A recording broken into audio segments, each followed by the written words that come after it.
Bobby Cox has led these Atlanta Braves to a National League Championship Series on 3 previous occasions. But it's the playoff newcomers who are getting it done this year. Rookie Chipper Jones with a game-winning homer in Game 1. Former Montreal Expo Marquise Grissom with 3 home runs in the series, including 2 in Game 2 to give the Braves an early lead. And unheralded Mike Mordecai, who delivered Game 2's game-winning hit in a patented Braves 9th-inning finish. Tonight, John Smoltz tries to close out the series against Colorado. Don Baylor has seen his Rockies let 2 games get away as relief pitching and defense have stumbled.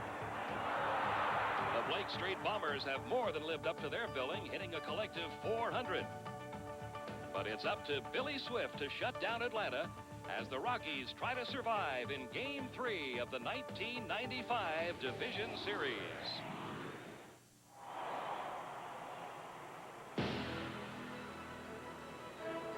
Good evening, everyone, and welcome to Atlanta, where the scene shifts tonight for Game 3 in the Division Series between the Colorado Rockies and the Atlanta Braves. Coming to you tonight from Atlanta Fulton County Stadium, the Braves lead the best-of-5 series 2 games to none. Hi, everybody. I'm Pete Van Leeuwen, along with Larry Dierker, welcoming you to Atlanta. The Braves do have that 2-0 lead over the Rockies, Larry, but it hasn't been easy for Atlanta. The Colorado Rockies had a chance in both Game 1 and Game 2 to pull out a victory. Well, the Rockies have some strengths. That's why they're in this playoff. They're a very tough team at home, and they can hit. But they're a young team, and they were just a little bit jittery in Denver. That was the difference. The Braves had the poise of a veteran ball club. Don Baylor hoping to get 1 victory and keep this series alive for Game 4 tomorrow night. Before the game, Larry had a chance to talk to Don Baylor and ask him what the mood of his club is tonight. Pretty good. The finality of it all. Everybody knows that if we don't do it today, it's going to be an off season where you kind of think about maybe you could have won the first 2 ball games. But our guys have had a fun run here. They've enjoyed just kind of being in a playoff atmosphere. But, you know, just to come out and say, okay, let's play as hard as we can today and give it our best shot. If we do that, maybe we can come out here with a win. Bill Swift is going for you tonight, a very fine pitcher, but he's been on a pitch count. Is he on one tonight? It depends on Billy. It depends on how far in the ball game. He's a veteran. He tells me when he's had enough, and I kind of look at 70, 80 pitches, and he's a veteran that knows his body, and he knows what he can take. He knows this could be his last game for this year. A very tough assignment for the Colorado Rockies tonight as they'll be going up against John Smoltz, a pitcher who has virtually owned the Rockies during their 3 years of existence, Larry. Pete, he has owned a lot of people. He has got explosive stuff. He's got a fastball that will ride up over your bat. You get ready for that, and you're going to face a breaking ball that'll buckle your knees. The first 2 nights, the Rockies faced guys who had finesse, but tonight they're going to face some real power. That pitching matchup tonight, John Smoltz for Atlanta, opposed by Bill Swift. He'll be pitching with a torn muscle in his shoulder, but he's going to tough it out tonight and hope to give the Colorado Rockies a chance to extend the series to a Game 4 tomorrow night. All the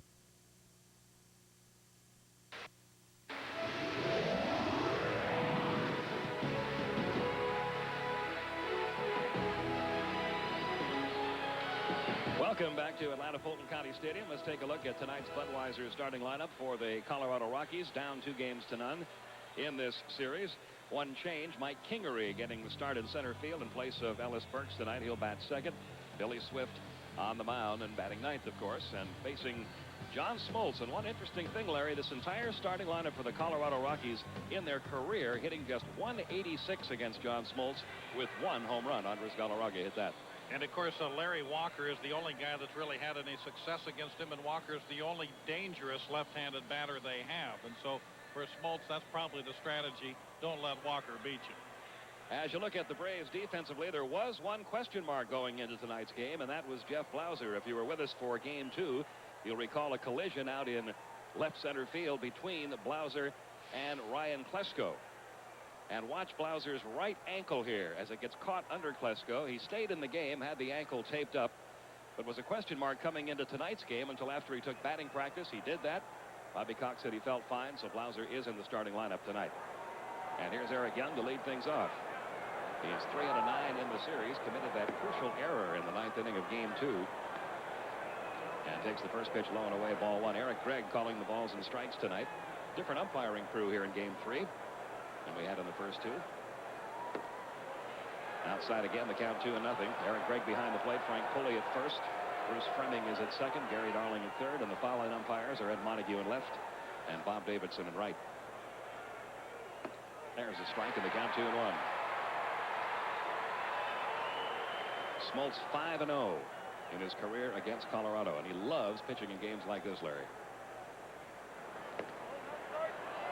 And he has been so good in the postseason. 5-1 with a 193 earned run average, 4-1 in the LCS, 1-0 in the World Series. I think it brings his stuff up a little bit, up a little too high on that pitch. And so the leadoff walk for Eric Young. And he can run. Yes, he can. He'll be the runner at first for Mike Kingery. Kingery starting tonight, as we mentioned, in place of Ellis Burks, who also got banged up in that game 2 up in Denver. He had to leave the game with a mild concussion. He also injured his right shoulder a little bit on that diving try. But he is available to pinch hit tonight. Kingery 1 for 3 in the series, a .269 hitter during the regular season. A pretty good all-around ball player, and not a bad choice for this game. He probably does some of the things the number 2 hitter should do better than Burks.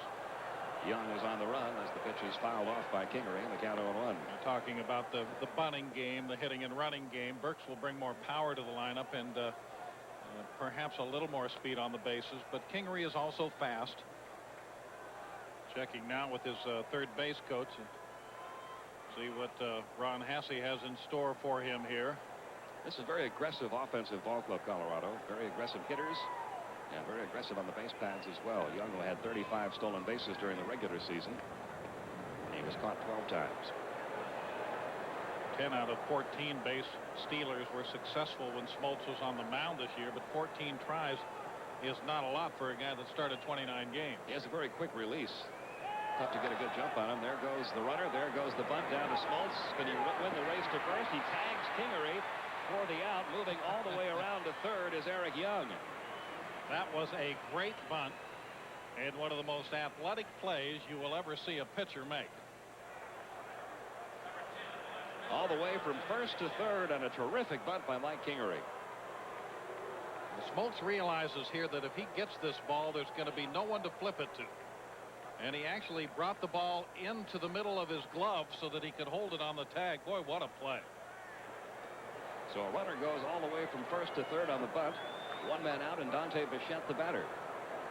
This is where you need a strikeout, and this is the thing that makes Smoltz so special. Bichette 5 for 8 in the series, but in his career against John Smoltz, he is 0 for 13. Smoltz had 193 strikeouts this year in 193 innings. If he was going to pick a spot for one strikeout in this inning, this would be the spot. Working from the stretch with a runner at third.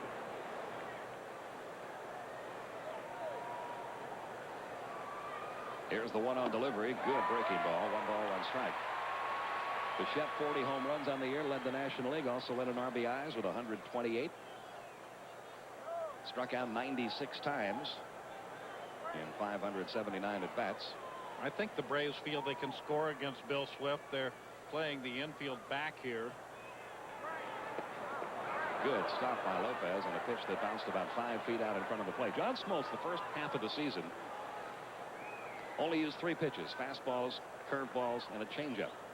He did not use the split finger pitch, which he just threw there almost for a wild pitch. And during the first half of the season, John Smoltz did not have a single wild pitch. He went back to throwing the split finger second half of the season, 13 wild pitches. So that's a pitch he has to be careful with.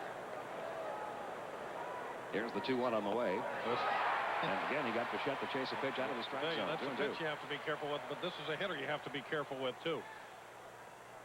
This is the breaking ball.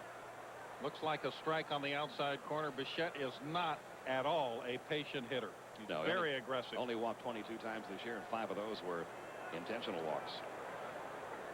2 balls, 2 strikes, runner at third, 1 out. Foul back the breaking ball, still 2-2. But the collision with the runner and John Smoltz jarred the ball loose. And that wild pitch charged to John Smoltz makes it a 1-0 Colorado lead. But you have to say one thing is beyond doubt here, Pete. Smoltz is up for this game. The fielding play he made on the Kingery bunt and actually trying to block the plate with his body here in the first inning. A run that could be important later, but probably won't be the end of the world for him. But he's ready to do anything to win this game.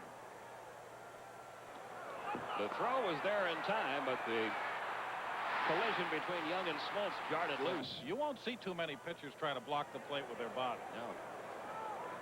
Meanwhile, the count's gone to 3-1 on Larry Walker. Here's the 3-1 delivery. Here we go. They appeal to third. Yes, he did, says Gary Darling. And the count full 3-2 now.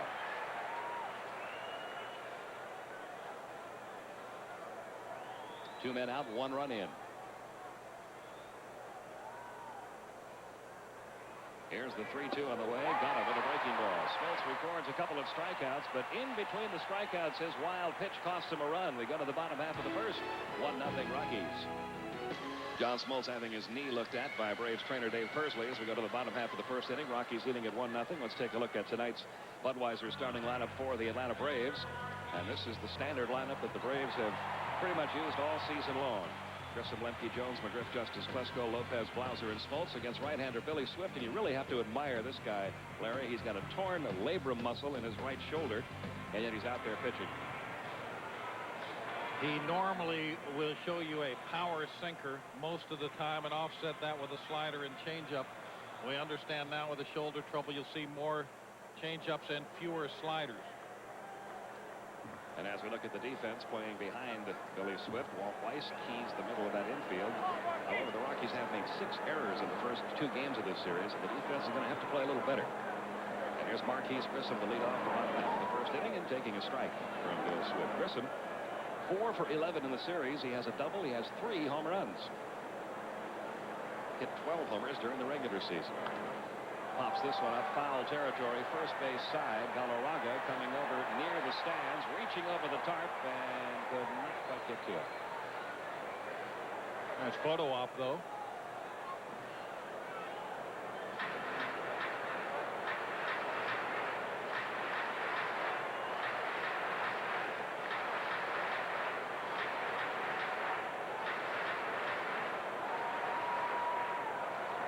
Oh, 2 the count. Don Grissom. Going outside, 1 ball, 2 strikes. Swift, a 21-game winner just 2 years ago with the San Francisco Giants.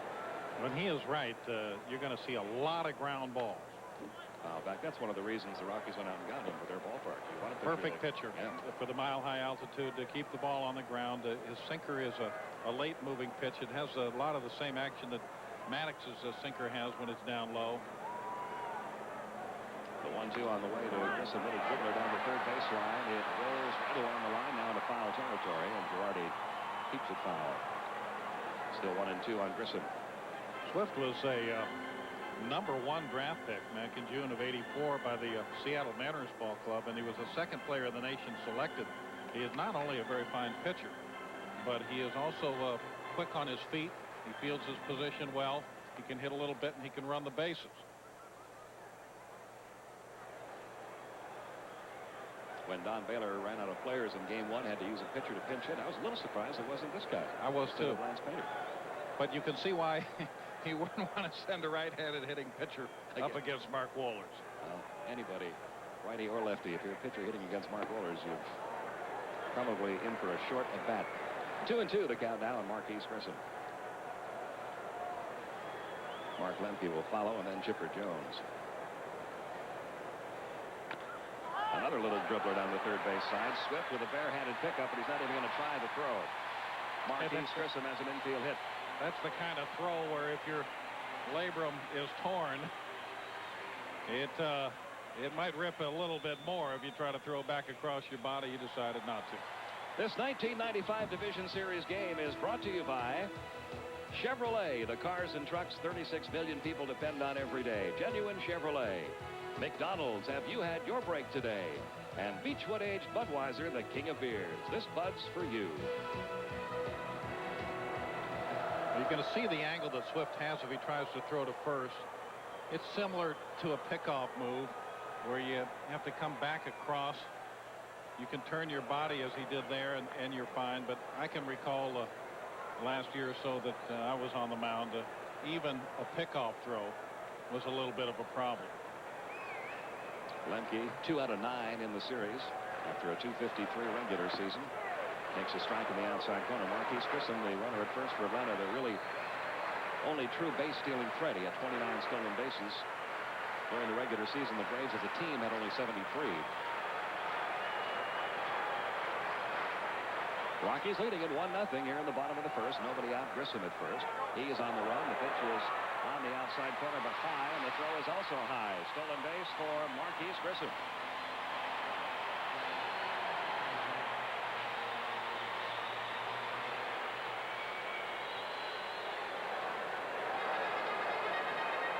Well, Swift really did not try to rush his delivery to the plate. That gave Grissom an extra step or two, and if you give him an extra step or two, he's going to be safe every time. A runner in scoring position. The count 0-2 on Lemke. 1 away, 1 ball, 2 strikes. But now you have a situation where Lemke would like to pull the ball, and that's why Swift ran it away from him. It's really hard to try place hitting when you've got 2 strikes in the count. You basically reduce to just trying to make some contact and hoping that whatever contact you make will move Grissom along.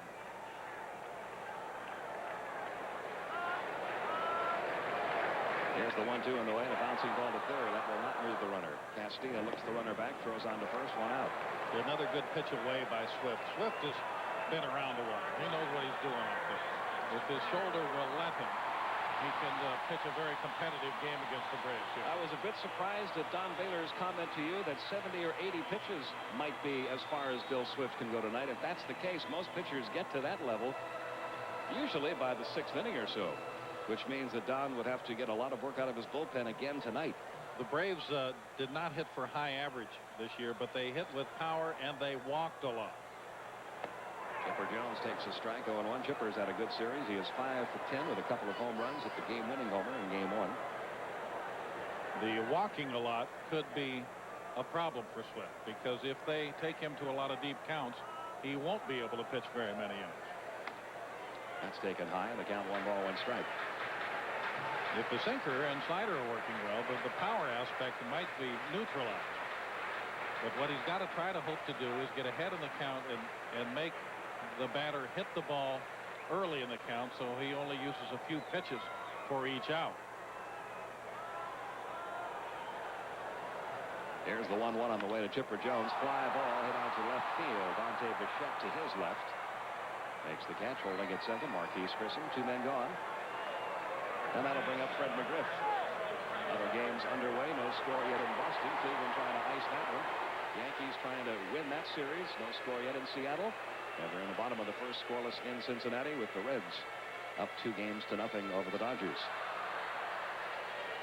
McGriff 2 out of 9 in the series with an RBI, and that's what you were talking about, Larry, about Atlanta winning those first 2 games in Colorado. The poise of this ball club. Fred McGriff really did not have a good first 2 games. He didn't really contribute much, but they were able to pull out the victories anyway with other people. I think what happens with a team that has been winning for a number of years is that an inner confidence develops, and new players that come to that team are swept up in it. And so you have guys that are in their first year with the Braves this year who have been really the big and key players in the first 2 games. Count of McGriff goes to 2-0. A runner at second, 2 outs. 10 RBIs up in Colorado, 8 by first-year players. All 5 homers, both game-winning hits. All by guys that are in their first year with the Braves. Grissom getting his lead down at second as Swift readies for the 2-0 pitch to McGriff. And it goes to 3-0. And this is something that, as you mentioned, Larry, Bill Swift does not want to do. He does not want to start walking people or deep counts. But if he does want to walk somebody, it's probably McGriff. McGriff has hit .393 against him with 3 homers. And Justice has hit .286 with a couple of homers, so it's not a whole lot to choose from, but I don't think he wants to give McGriff a strike. Didn't win there, 3-1. Well, that might have been your automatic 3-0 call. That was pretty low. You know, they say sometimes it's difficult for a pitcher to throw a strike. Sometimes it's difficult for a pitcher to throw a ball, too. He's trying to. And there is ball 4. Down to first goes McGriff. There is a misconception, I think, that major league pitchers are able to throw every pitch right where they want it, and that's obviously not true. Otherwise, you'd never see a light-hitting pitcher draw a walk, but you see that all the time. And you never see a pitch right down the middle to a power hitter, and you see that all the time, too. First and second with 2 outs for Atlanta. Here's David Justice. He was 2 out of 6 in the first 2 games. 24 homers, 78 RBIs during the regular season.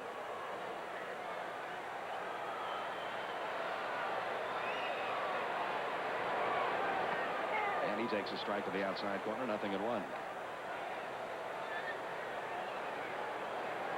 Pretty exclusive company for a young man.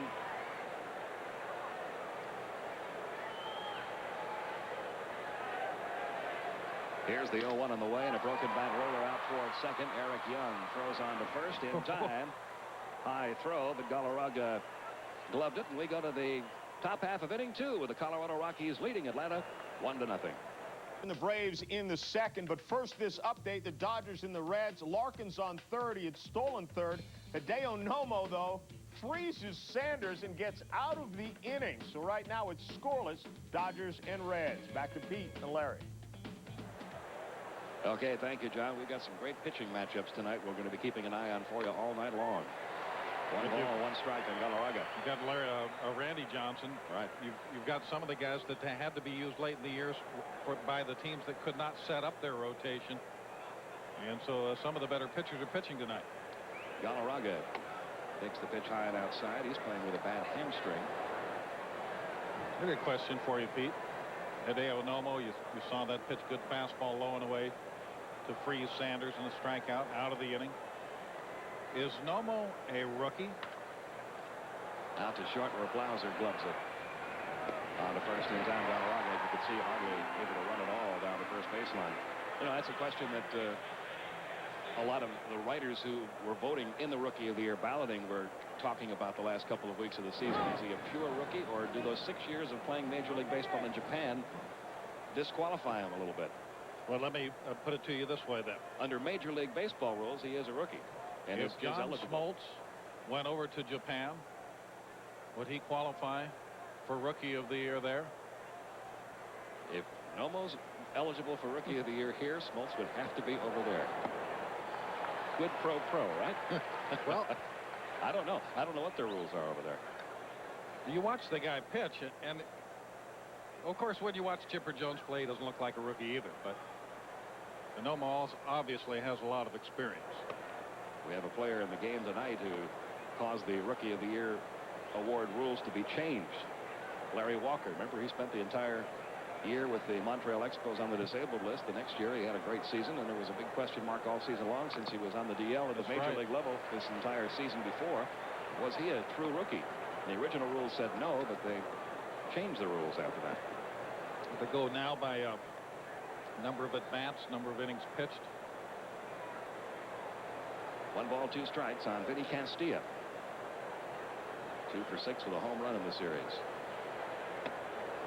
This is low and away, 2-2. Rockies leading it 1-0. A walk, a sacrifice bunt that moved Eric Young all the way from first to third, and a wild pitch from John Smoltz, accounting for the Colorado run in the first.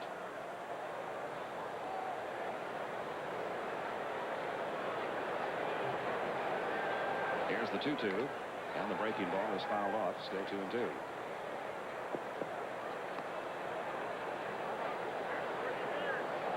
Castillo, once property of the Atlanta Braves. They lost him in the expansion draft. I don't know that they ever thought he would become a power hitter as he had. But he was a good prospect. I'm sure they were not happy to lose him. Good prospect with some power, but he's bulked up a little bit since coming over to Colorado. He's much thicker now than he was when he was a member of the Atlanta Braves. Was a shortstop here in the minor leagues, but probably right now fits the third base prototype a little better. He's not the fastest guy around. Another 2-2 pitch on the way to Castilla. And he chased a breaking ball in the dirt. Lopez will have to throw him out, and does. And that is the third strikeout for John Smoltz.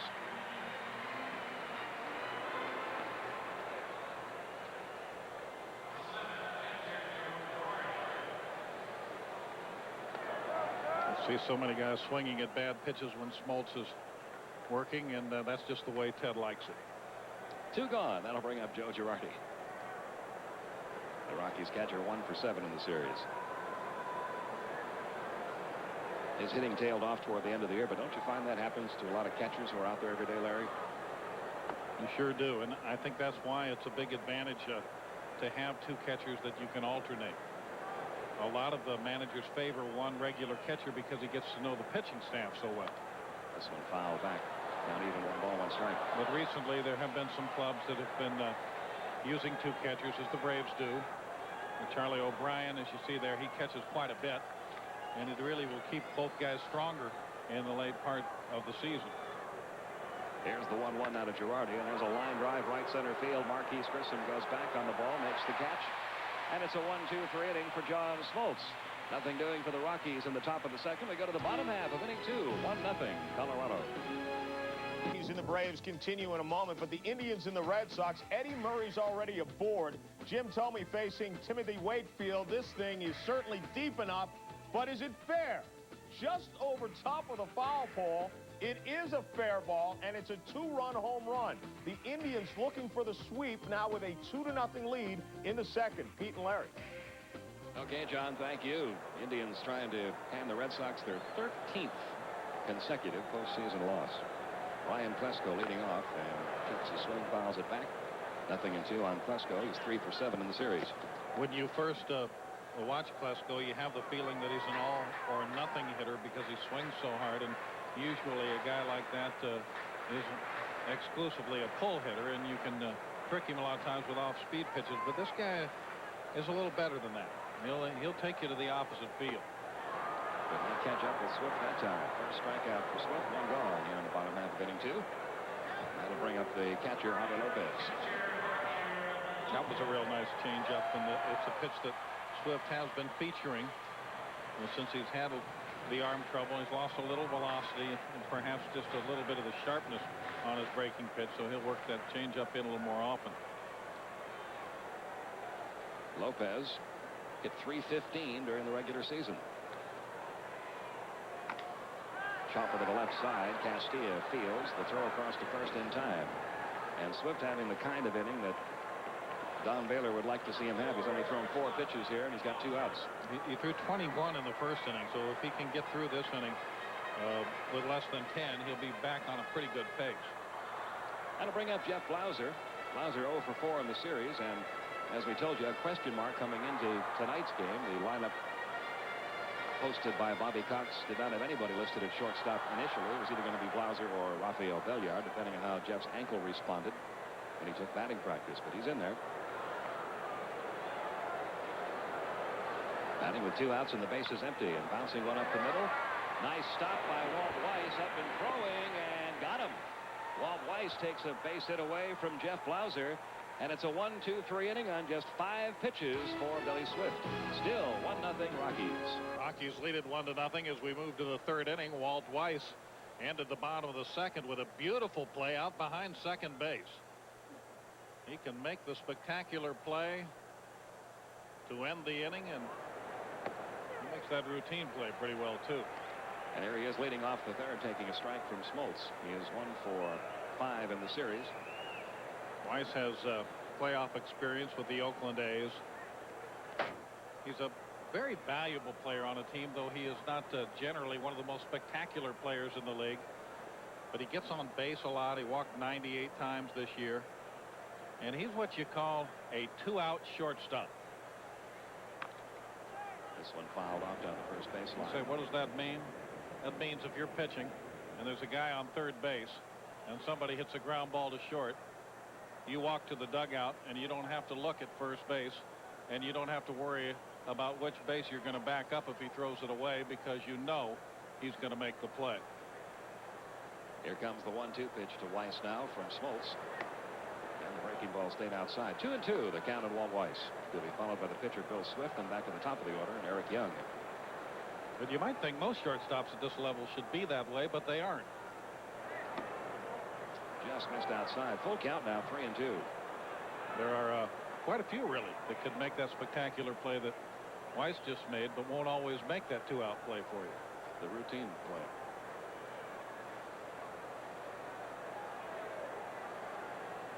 Here's the 3-2 now to Weiss, and he lines this one into right center field. That's in for a base hit. Over quickly, Marquise Grissom. Weiss a big turn at first, but he'll hold on there with a leadoff single. That's the first hit of the game for the Rockies off Smoltz. And it'll bring up the pitcher Bill Swift in a bunt situation. Take a look at the swing, trying to get that pitch away. Got it over the middle of the plate, and Weiss didn't try to do anything special with it. Just punched a line drive out over second base.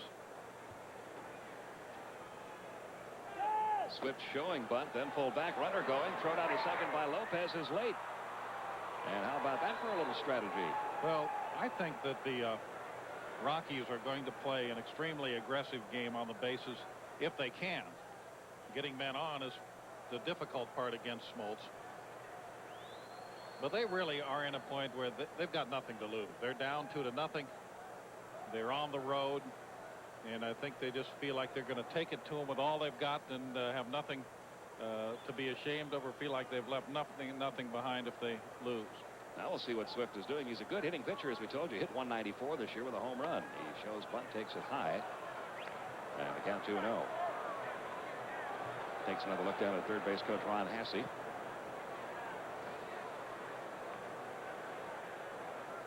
Rockies leading at 1-0. We're in the top half of the third. A runner at second with nobody out.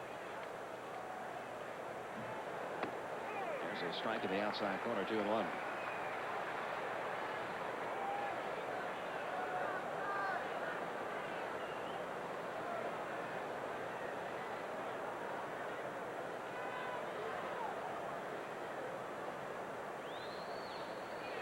Two and one the count on Swift. Weiss getting his lead. Again, he shows bunt and takes it. A strike in the outside corner. The count even now, 2-2.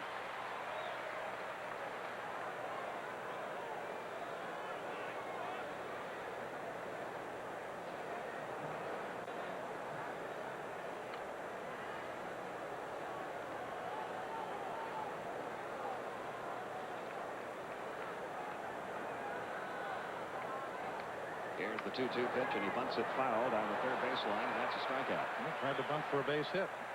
Did not square around. Well, the stolen base by Weiss certainly accomplished what a sacrifice ordinarily would have.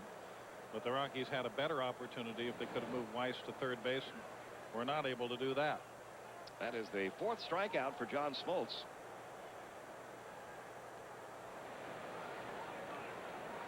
And we go back to the top of the order now, and Eric Young, who drew a walk, moved from first to third on the sacrifice bunt by Kingery, and then came home on a wild pitch back in the first inning for the game's only run. Young came over in the expansion draft from the Dodgers. The Rockies really made a lot of good picks in that expansion draft.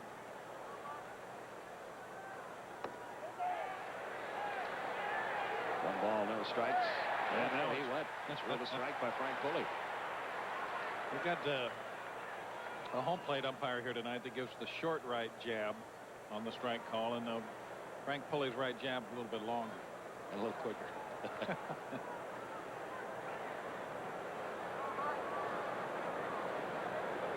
Here's the 0-1, the breaking ball a little bit high, and the count even now. 1 ball, 1 strike.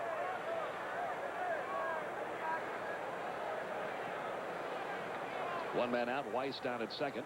Rockies leading in 1-0, top of the third in game 3. Braves are around toward right field for Young. Of course, they've been playing just about everybody to hit to the opposite field in the outfield. So to be out of play, 1-2 now on Eric Young. Eric Young was not getting much playing time first half of the year. And then after the All-Star break, he began platooning at second base with Jason Bates. Then he began playing so well that Don Baylor just left him out there every day. Had a fine year, hitting .317. His defense has been a little unreliable, but his offense has just been so impressive the second half. And it's not just the hitting. He did hit .317, but he also walked 49 times. For a guy that did not play the full season, that's a lot of on-base percentage, and when he gets on, he can run.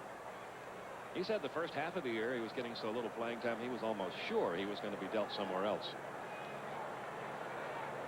before the year was over.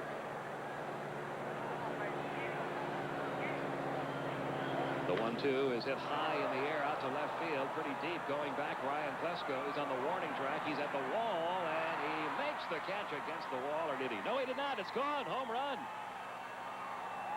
That ball had just enough to get over the left field wall.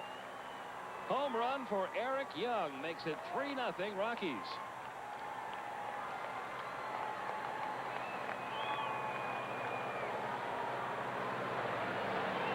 Klesko leaping against the wall, looked like he might grab it. And Ed Montague racing down the line called Young out. And I suppose you still have to produce the evidence. You see the leap by Klesko. Just enough to get over the left field wall and make it 3-0 Colorado. Back into the seats off the bat of Kingery for a strike, 0-1. He had a sacrifice bunt back in the first inning. Here's another look. Watch how close this ball was to being caught. Watch how much it missed the fence by, only by a couple of inches. Baseball is a game of inches, Pete. I've heard that. Here's the 0-1. Popped him up into shallow left center field. Blauser drifting back. Grissom coming on. Blauser is going to stay with it and make the catch. And that's out number 2. 2 gone with 2 runs in. And the Rockies now up 3-0 for Dante Bichette. There was a strikeout victim in the first. Eric Young had 6 home runs during the regular season. I wonder how many of them came to left field.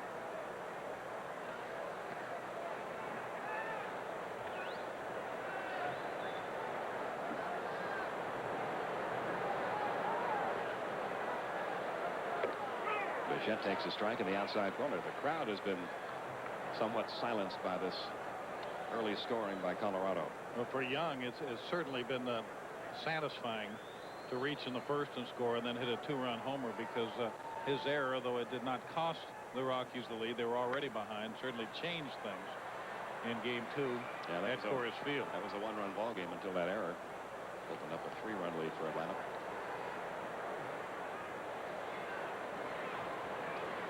Nothing in 2, the count on Dante Bichette.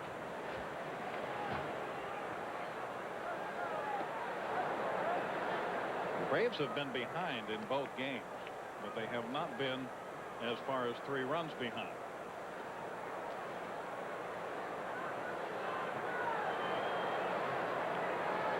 One ball, 2 strikes.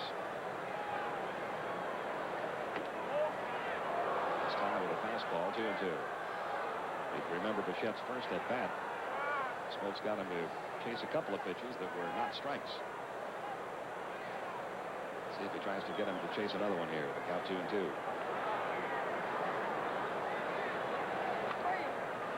May have gotten away with one there. And what a catch by Mr. Larry Dierker. Got to take care of you, buddy. Terrific. There it is. This outstanding catch. And the count holds 2-2. Bounced up the middle. That's going to get through into center field for a base hit. Dante Bichette with his 6th hit of this series. And the 3rd hit off Smoltz here in the top of the 3rd. And that'll bring pitching coach Leo Mazzoni out with Larry Walker due up.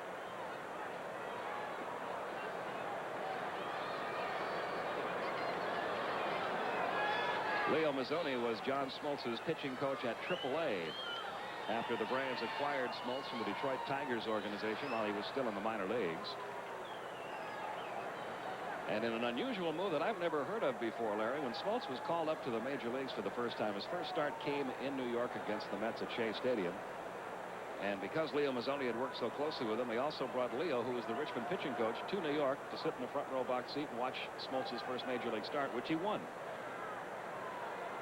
He has really done an excellent job with these pitchers. Sure, he's got raw material, but there's a lot of raw material at this level, and he has refined it. Larry Walker, a strikeout victim in the first.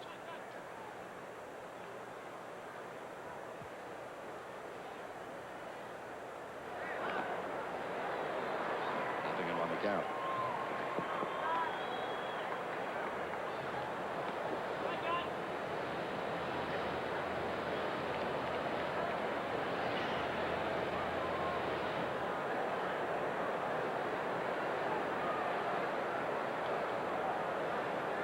Here's the 0-1. Hit for that pitch.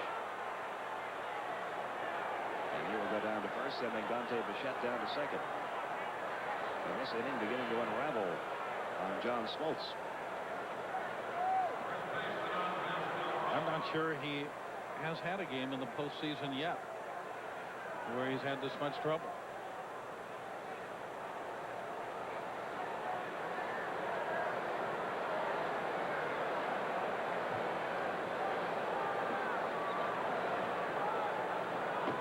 You can see Bobby Cox a little concerned with the early innings performance of Smoltz here. Andres Galarraga, the batter, he grounded out to short his first time up.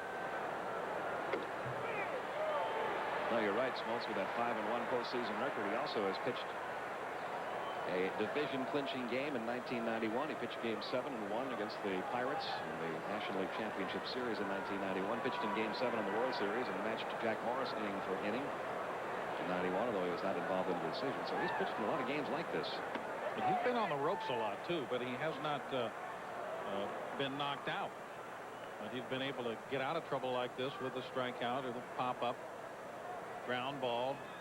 And even though he has been in trouble, he's been able to keep the runs down. Now he's already been touched for 3, and it could be more. Here's the 1-1 to Galarraga, foul back 1-2. Galarraga has never had much success in his career against Smoltz. He's 4 for 30. And until the Eric Young homer in this inning, Galarraga was the only member of this Rockies starting lineup who had ever homered off Smoltz.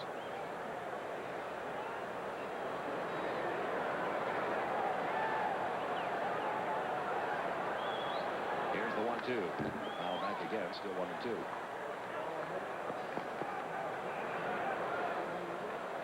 Going more to the fastball now.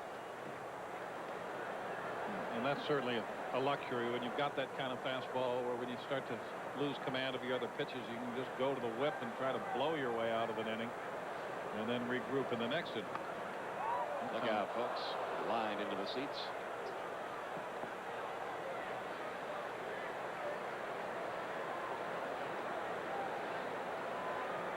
Galarraga had been seeing the fastball away. Now with the breaking ball, it starts in.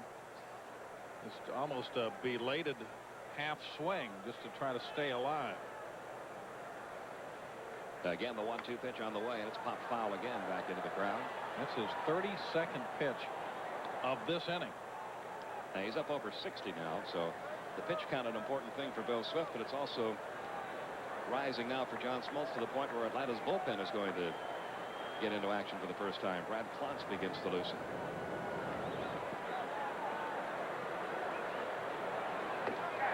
That's all for Galarraga, and that's all for the Rockies in the third. 5 strikeouts for Smoltz, but 2 more Rockies runs are in, and the Eric Young homer. It's 3-0.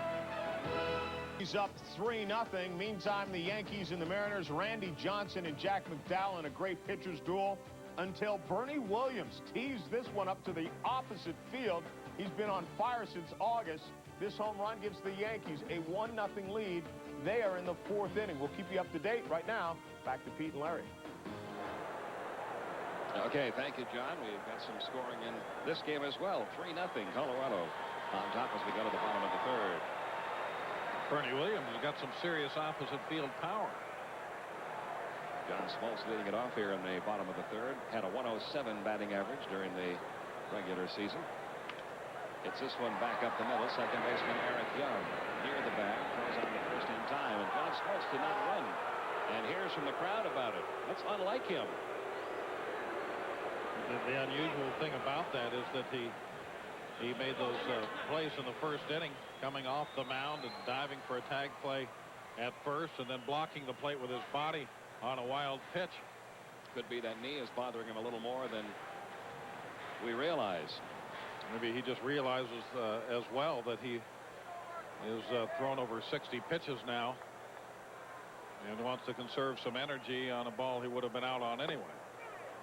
Marquise Grissom takes a strike. He had a base hit in the first inning. I think he's feeling a few bumblebees in those hands, too, after that ground ball off his fists. The 0-1 pitch to Grissom is fouled off at the plate, and the count 0-2. Let's take another look here at the ground ball off the bat of Smoltz. The ball runs in on him and jams him. He tried to bring his hands in to get the head of the bat on it, but he was not successful. Yeah, he's hurting there, you can tell. Felt that one all the way up to his shoulders. Up high to Grissom, 1 ball, 2 strikes.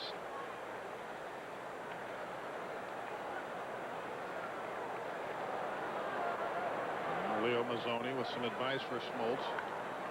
Fly ball hit out to center field, fairly deep. Kingery going back. He's on the warning track and makes the catch. 2 down. And that's 6 in a row retired now by Bill Swift. And the batter will be Mark Lemke. Indians now 3-0 over the Red Sox as they try to sweep that series. The Indians against the Braves would be an interesting World Series.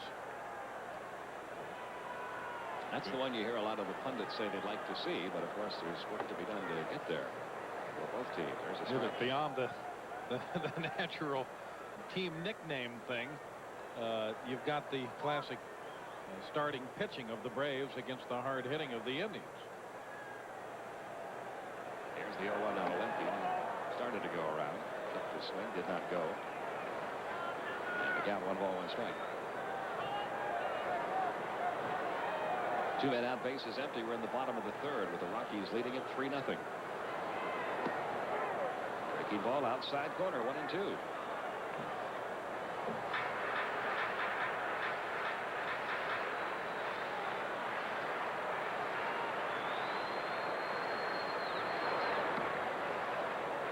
Low and away, 2-2. Do you think Bill Swift has treated all of his brothers and sisters to tickets to this ball game? Well, if he has, he's going to have to find work this winter. He's got 15 of them. Bouncing ball out toward short. Walt Weiss charges, fields, throws, and gets him a 1-2-3 inning. And at the end of 3 complete here in Game 3, it's the Colorado Rockies trying to stay alive, leading it 3-0. Wood Fort East Hardy Moorfield tonight after the game. Of the Red Sox struggling with his control. With 2 out, he walked Bell, Murray, and then Tomei, and that one walks in Baerga, who had singled. So the Indians' lead is now 3-0 in the 3rd. Back to Pete and Larry. Okay, thank you, John. The first pitch to Vinny Castilla popped foul and caught by Javi Lopez.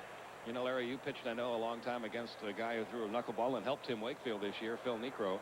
And he or Wakefield or anybody that throws that knuckleball will tell you there are some nights when you don't know where well, most nights you don't know where it's going, but you can have those nights when you just can't throw a strike with it. That's what really makes Phil Necro's career so remarkable, because there weren't that many of them. Most of the time he could get it in there. Girardi lines one, caught by Chipper Jones, who has had a great series both offensively and defensively.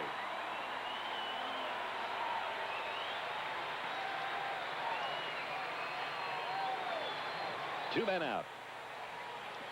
It's a reaction position. He slid a little bit to his left that time, had to go back to where he was to begin with, and was quick enough to do it. 2 pitches, 2 outs here in the top half of the 4th inning, and the batter will be Walt Weiss. Had a base hit, stole a base, and came home on Eric Young's homer. His first time up, takes outside, ball 1.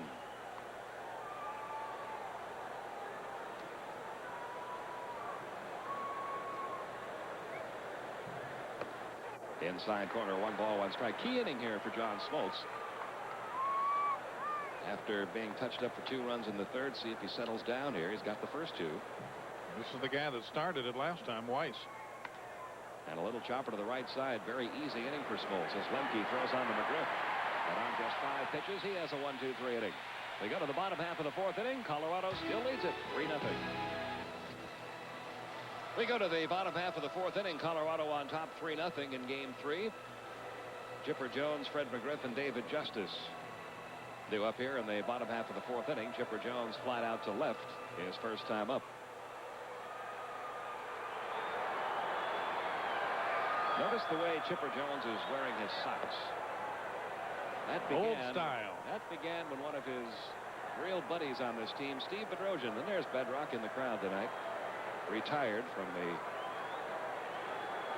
pitching staff of the Atlanta Braves. He used to always wear his socks like that. And the day after Steve Bedrosian retired, Chipper Jones began wearing his as a tribute to his former teammate.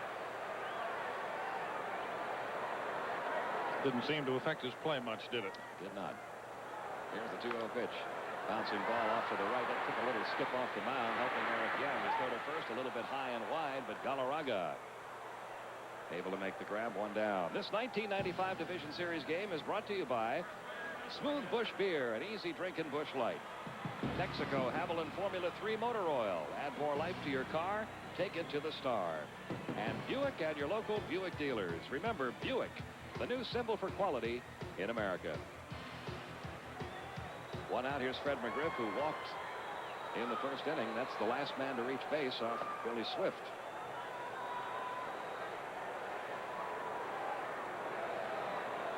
He has retired 8 in a row. Here's the 1-0 pitch. Bouncing ball left side. Weiss, another great stop. A long throw to first. Did not get him this time. Great effort, though, by Walt Weiss. McGriff has himself an infield hit. When you think of the degree of difficulty on the throw, and you contrast that with Eric Young's problems making a routine throw from second base, it's really remarkable. Because Young has had trouble throwing the ball straight to Galarraga. And Weiss seems to be able to do it from anywhere in any position. Only the second hit allowed by Bill Swift. It'll bring up David Justice, who grounded out to second his first time up.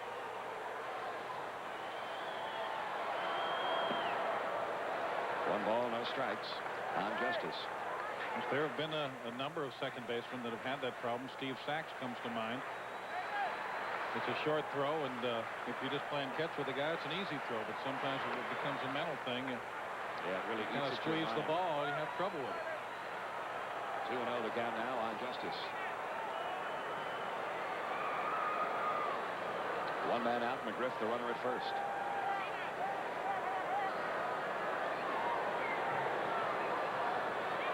Here's the 2-0 on the way, and it's up high, and the count on Justice now goes to 3-0. And now with an update on one of our other games, once again, here's John Saunders. Guys, a wild play in the Dodgers-Reds game. Mike Piazza at the plate laces this one out to left field. Now watch Ron Gant chasing after it, having trouble picking the ball up. So Chad Fonville's coming around third, going in to score. The throw comes in. He is in there except for one thing. Joe West not making the call. You didn't touch the plate, Fonville. The tag applied by Santiago, and it remains scoreless in the third inning. Pete and Larry.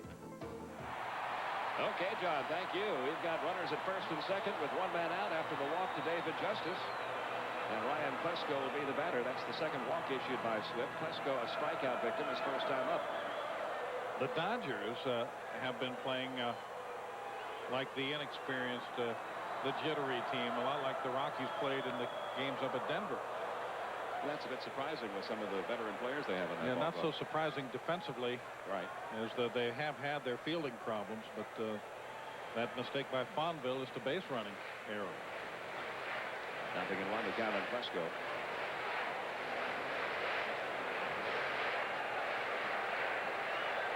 One man out. Justice the runner at first. McGriff down at second.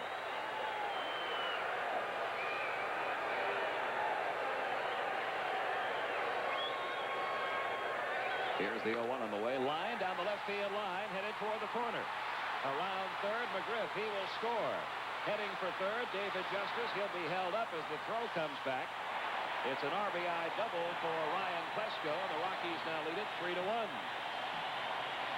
Talked about him earlier being able to take the outside pitch and sometimes the off-speed pitch the other way. First time up, he swung way out in front of a changeup and struck out. This time, he waits a little longer, made an adjustment, and gets a big hit on a pretty good pitch. That's his first RBI of the series. Runners at second and third, still only 1 out. And Javi Lopez, the batter. Lopez grounded out to third his first time up.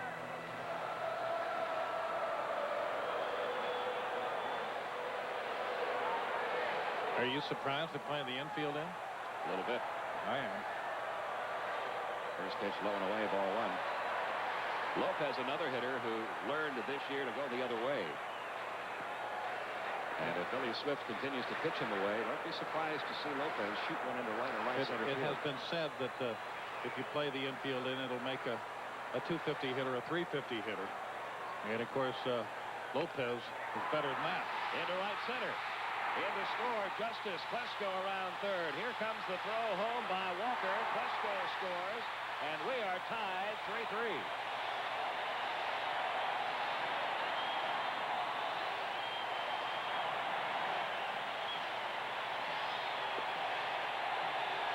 Well, you just saw something from two young hitters that sometimes young hitters never seem to learn, to go the other way. We've talked a lot about Leo Mazzoni, perhaps not enough about Clarence Jones. These young guys seem to know how to hit, and he's the guy that coaches them. Second and third RBIs of the series for Javi Lopez. We are tied 3-3. Larry Bernard, the Rockies pitching coach, out to the mound for a brief meeting with Bill Swift. I think Young would have been able to make that play if he hadn't been playing in. Possibly. Maybe. Possibly. It was up the middle a little bit, and depending on where he stationed himself, he may have been able to make that play. What happens when you bring that infield in is that a sharply hit ball gives the infielder almost no time to react. Right. Hit right to him, of course, then the strategy works out, and on a slowly hit ball, it really works well because the runner can't score where he would have on a ground ball. But you take the chance of the big inning, and now the Braves have something cooking. Jeff Blauser grounded out to short his first time up. Low and outside, ball one. One of the things that the two-run single by Javi Lopez did was change Bobby Cox's mind, trying to get some runs on the board here. He had Brad Klontz warming up in the bullpen and was going to pinch hit for Smoltz, but now the bullpen quiet. Smoltz has moved out on deck now that the Braves have time to score. 1-0 pitch has popped up, foul territory. Into the seats, 1 ball, 1 strike. And we're going to get some bullpen activity. Mark Thompson, it appears, will begin to throw. Oh, really? Well, he's going to sit down now and put his jacket on, and Steve Reed will get up. Bobby Cox seems to be a little bit more patient than Don Baylor. Baylor likes to try to make things happen. Cox will wait for things to happen. And there's no right way or wrong way. It's basically a matter of style. 1 ball, 1 strike on Blauser. Still only 1 out here in the bottom of the 4th. Count goes to 2-1 on Jeff Blauser. I think the important thing for a manager is that his strategies work a high enough percentage of the time that the players have confidence in him and have the feeling that he knows what he's doing. And I think that would be true of both of these skippers. Hit foul off to the left, 2-2 now on Jeff Blauser. I guess most people feel that man right there, Don Baylor, will win the award this year for the National League Manager of the Year for taking this third-year team into postseason play. He has great leadership qualities, though he does like to play an aggressive game. He does not appear to be the hyperactive, nervous sort in the dugout. He inspires confidence by his demeanor. 2 balls, 2 strikes on Blauser. Lopez, the runner at first. Foul back off the screen, still 2-2.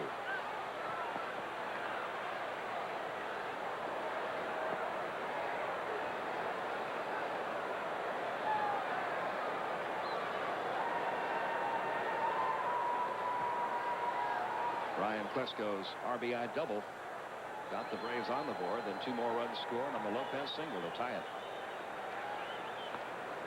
And Lopez chased back.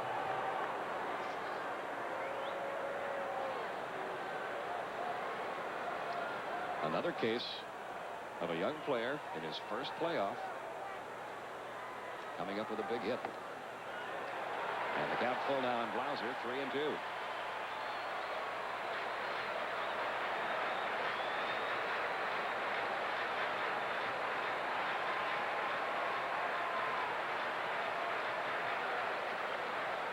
Billy Swift having to throw a lot of pitches in this inning. He's approaching 60 for the game. Runner going, the pitch strike 3 call, throw to second, Lopez. That doesn't. I guess he thought it was ball 4. Yeah, he He made a stopped running. mistake. So a base running mistake. He thought it was ball 4. Did not see Eric Gregg call the 3rd strike on Jeff Blauser. But we go to the 5th inning tied. He's in the Braves in a moment, but the Dodgers and the Reds in the 3rd. Watch Larkin take off like he's going to go to 2nd, but he eventually gets there anyway because Ron Gant just laces this Nomo pitch out for a 2-run home run, and the Reds take a 2-0 lead in the 4th. The Yankees, meantime, had a 1-0 lead in the 5th, but Tino Martinez, with a runner aboard off Blackjack McDowell to center field, the 2-run home run puts the Mariners on top in this one, and they lead it now in the 5th inning, 2-1. Pete and Larry. Okay, thank you, John. Rafael Belliard has checked into the game here in Atlanta, replacing Jeff Blauser at short. Blauser, remember, was questionable before tonight's game because of an ailing ankle. But I'm not so sure it's the ankle that got him out of the lineup this time. Watch this. Right off the top of his left foot. And after conferring with Bobby Cox, he came out of the game. Eric Young, first pitch swinging fly ball right field toward the line. Justice there, makes the catch. 2 pitches, 2 outs. And John Smoltz has now retired 6 in a row. He's beginning to settle down. Young had a 2-run homer back in the 3rd. Things were looking rosy for the Rockies then. They had opened up a 3-0 lead. The Braves have bounced back to tie it. And the batter will be Mike Kingery, a sacrifice bunt and a pop out to short for Kingery tonight.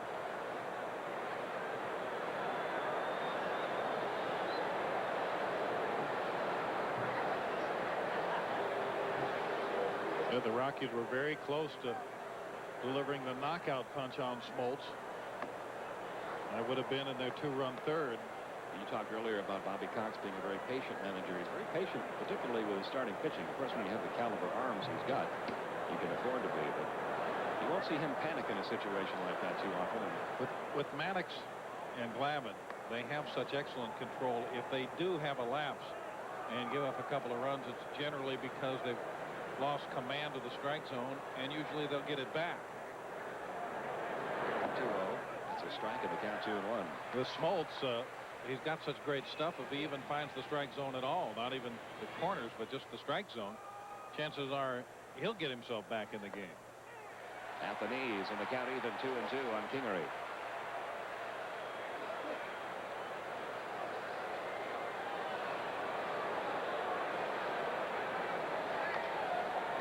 That one bounced off foul. Still 2 balls, 2 strikes.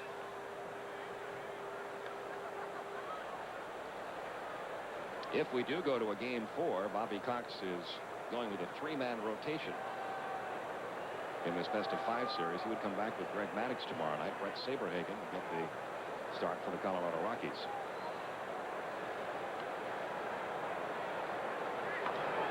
Little roller back out to Smoltz. And he has himself another 1, 2, 3 inning. We go to the bottom half of inning 5, all tied, 3-3. We go to the bottom half of the 5th inning, tied at 3. John Smoltz leads it off against Bill Swift. He grounded out to second. His first at bat, takes a strike. We're down 0-1.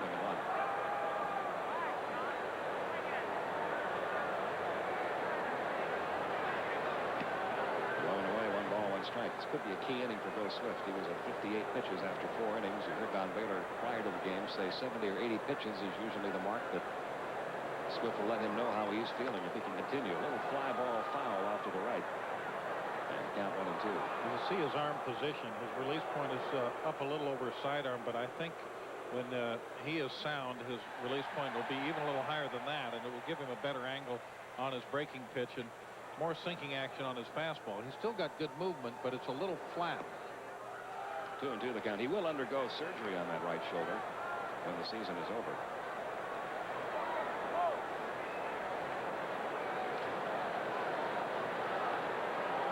Here's the 2-2. Bouncing ball up the middle. There's Walt Weiss again.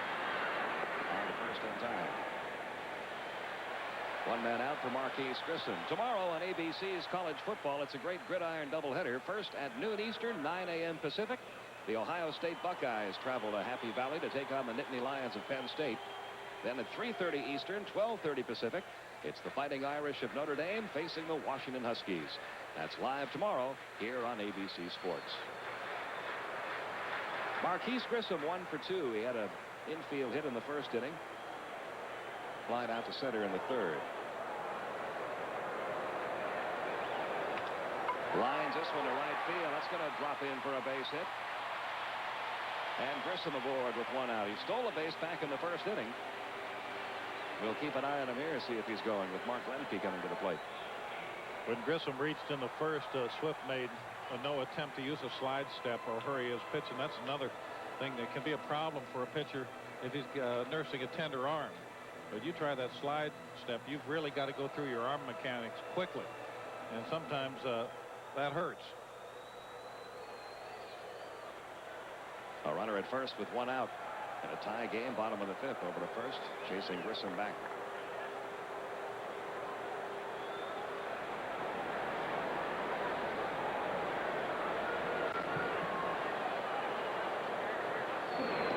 Again to first, again Marquise back safely.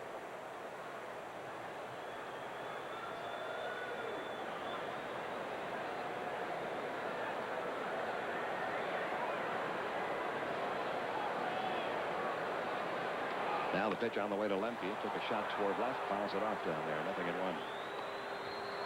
Rockies are playing Lemke to pull the ball in the outfield. You will sometimes see teams fooled by Mark Lemke's strength. He's not a big home run hitter, but he does have some power.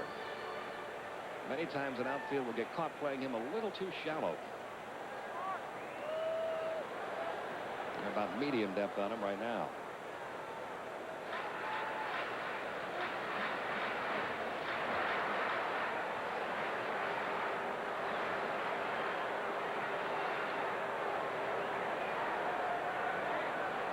Again to first, again Grissom back safely. Tie game 3-3.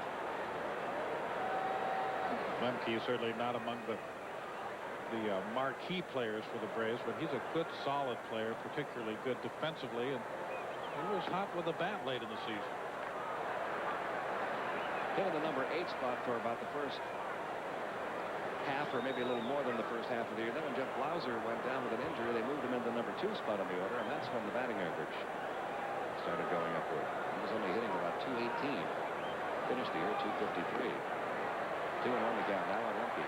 Sometimes a hitter who has some patience has a lot of trouble hitting 8th because the pitchers work around you, whereas if you hit second and you really feel like you're contributing a lot by walking, you'll be a little bit more patient and have a little more success.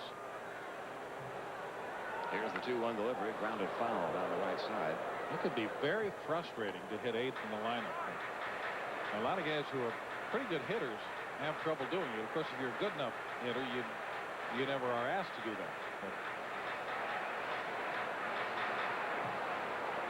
there's a number 8 hitter who has handled that assignment very well. Extremely well. Again to first, again Grissom back. Who was it? Steve Yeager went over to Seattle, and Dick Williams is the manager. And they had him listed number 8 in the batting order one day, and he went to Dick Williams after the game and said, "I really don't like hitting 8th." The next day he was hitting 9th. Fouled off at the plate. Still 2-2. One thing that will help the number 8 hitter to see more pitches is a good leadoff man. If you have a leadoff man that is very fast, but it doesn't walk very often, it doesn't have much power, say a Otis Nixon type maybe, the pitcher's not afraid of him knocking in a run, so he'll pitch around the 8 hitter and the pitcher sometimes, not pitch around the pitcher, but basically not fear the leadoff man. So you're looking at a lot of different ways down the lineup to get out of trouble.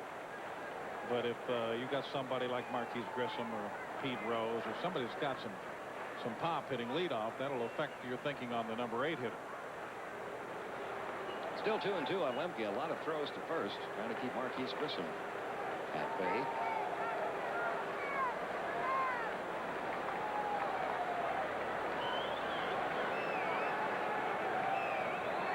There's another one. And he's up near his 70 pitch count, and he's also thrown 7 times to first base in this sequence.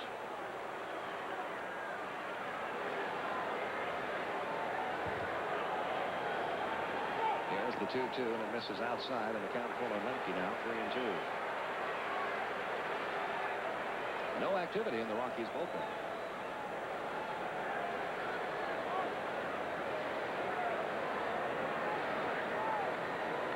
Chipper Jones waits on deck.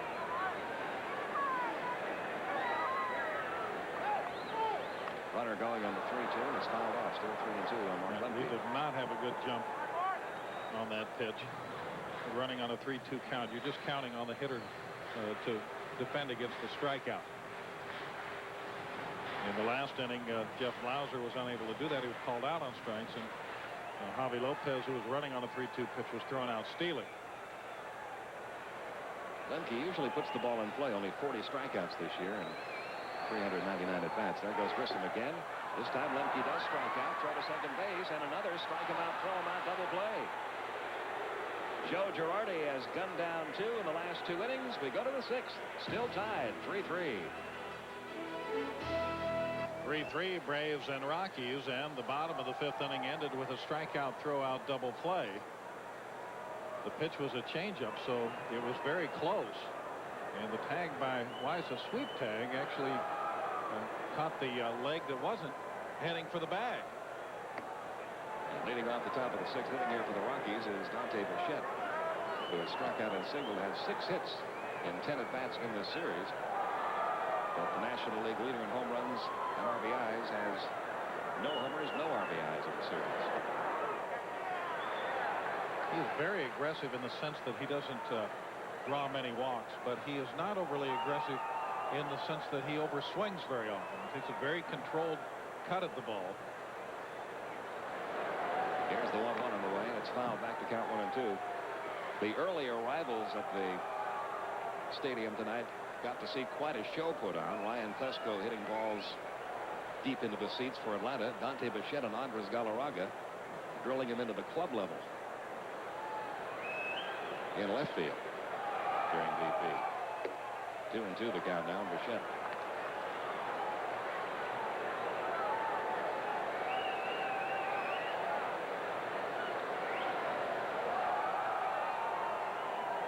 Getting better every year with the Rockies, and everybody wondering if that's where he'll play next year. Into left field, that's going to drop for a base hit. And he has his 7th hit of this series. A leadoff single to start the 6th inning. And that'll bring up cleanup hitter Larry Walker. And as he steps in, let's go to John Saunders for another Division Series update. John. Bichette finally solving Smoltz. Meantime, the Dodgers and the Reds. Raul Mondesi against David Wells. Just a little blooper. It gets out there as Karros trots in. And 2-1, the Dodgers getting back. But in the next half inning, Nomo facing Brett Boone. And Boone just blasts this one out of there to center field to make it another 2-run lead. 3-1. The Reds on top now in the 5th. Back to Pete and Larry. Okay, John, thank you. John Smoltz with Dante Bichette at first base. Nobody out. Throws over there. The Braves bullpen has swung into action with Brad Klontz, the right-hander, and Pedro Borbon, the lefty.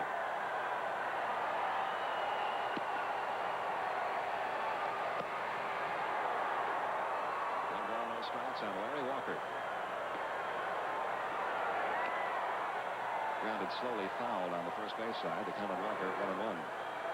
Bichette 2 for 3 in the game after that base hit to lead off the inning. He had gone 0 for his first 14 in his career against John Smoltz before those singles in the 3rd inning and in the 6th inning.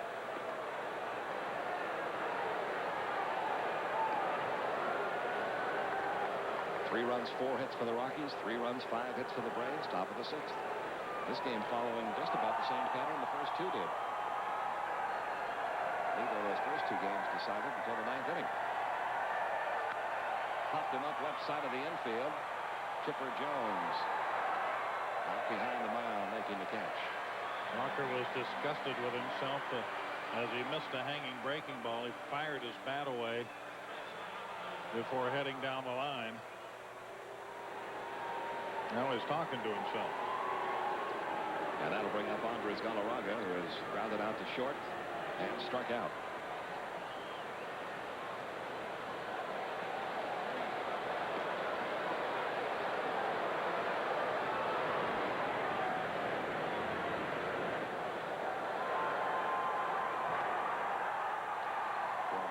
Safely is Bichette. Do you remember the first year Andres Galarraga played with the Montreal Expos back in 1986? Yes, I do. He got off to such a slow start They thought he was going to be their first baseman for a long, long time, but he got off to such a horrible start his very first month, striking out a lot, hitting under 200, that the Expos went out and acquired Jason Thompson and put him in at first base.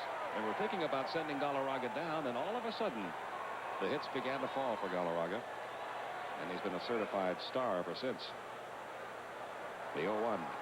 Faced a bad pitch there, 0-2. His last year in Montreal, he tapered off quite a bit, and they let him go to St. Louis, and he did not perform all that well for the Cardinals, but his batting coach was Don Baylor, and Baylor believed in him, thought he would get it back, and brought him over to Colorado, and he has really flourished with the Rockies.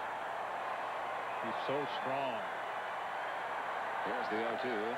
Breaking ball got him. Smoltz strikes out Galarraga for the second time tonight. That's a half dozen strikeouts in the game for John Smoltz. 2 outs in the inning. And breaking ball again. It was up a little bit. Not really exactly where you would like to throw it, but still good enough to get by him.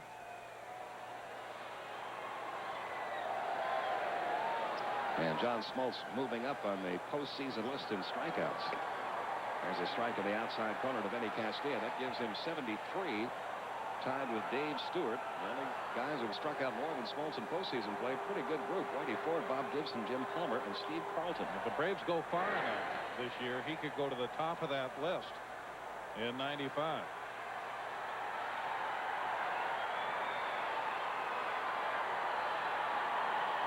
Vinny Castilla has struck out and fouled out. This one hit high and deep to left center field. Klesko going back, Grissom going back to the wall, and that one's gone.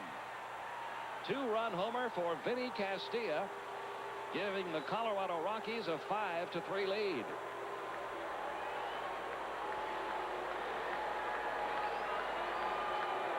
That is Castilla's second home run of the series.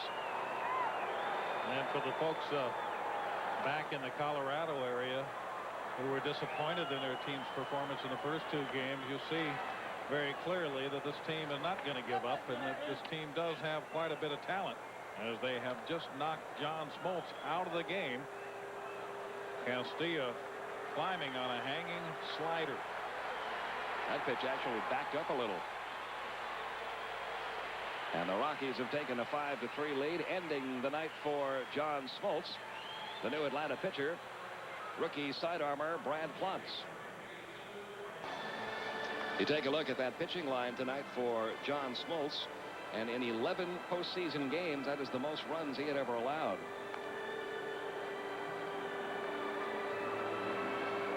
And this was the knockout punch, the breaking ball that stays high. It's the kind of pitch when it gets about halfway up there, you wish you could reach out there and grab it back, and especially when a guy like Castilla is up there. Got a couple of home runs in the playoffs, and he had 33 of them during the regular season. The new Atlanta pitcher, right-hander Brad Plantz, making his first appearance in this series. Pitched in 59 games with an 8-1 record and 4 saves. He got 6 of those wins out of the bullpen in 1 month. Sometimes you will find he got to be the good luck pitcher there. Yeah, really you will find a lot of times that you have a relief pitcher that seems to draw runs, that if you bring him in when you're behind, the team for some reason or other seems to come back and take a lead and get him a win. Joe Girardi, the batter, hits it over the glove of Klotz. Mark Lemke behind the bag at second, turns and throws to first in time. Great play by Mark Lemke to end the top half of the 6th inning, but a 2-run homer by Vinny Castilla off of John Smoltz has given the Rockies a 5-3 lead. John Smoltz out of the game, trailing 5-3. And Mark Lemke saving a base hit here as Brad Plantz came into the game. Lemke doesn't always give you offense, but he always gives you defense, and that's why he plays every day. Chipper Jones leading off the bottom of the 6th, takes a strike. He has fly to left. He has grounded out to second. A gutsy performance tonight by Bill Swift. He's still out there in the 6th inning. 1 ball, 1 strike. John Baylor said prior to the game he'd be looking at a 70 to 80 pitch limit for Swift, depending on how Swift felt. Again, can't reach that ground ball. Base hit for Chipper Jones. A leadoff single to start the bottom half of the 6th inning. Hit number 6 off of Bill Swift. This 1995 Division Series game is brought to you by Toyota and their full line of quality cars and trucks. Toyota, I love what you do for me. Network MCI, how to get modern communications technology working for your business. And Gillette Sensor and the Gillette Series. Gillette, the best a man can get. Here is Fred McGriff, who has walked and singled. A runner at first, nobody out. Bruce Ruffin is up in the Rockies bullpen. Bouncing ball to short. Weiss steps on second, one on to first. Double play. Key double play there for Swift. McGriff had been a nemesis hitter for him, and he gets him on a twin killing. Base is empty with 2 outs now for David Justice, who was grounded out to second and walked.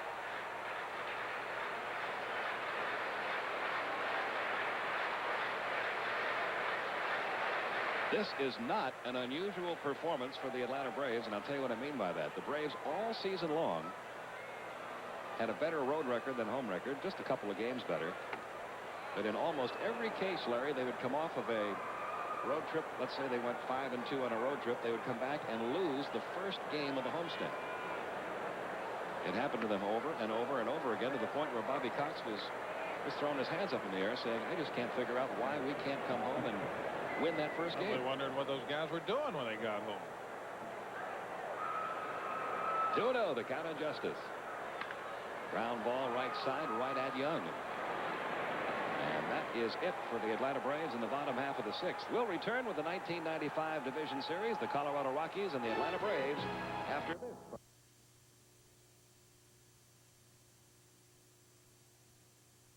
Lee's career, 2-1, the Mariners lead the Yankees.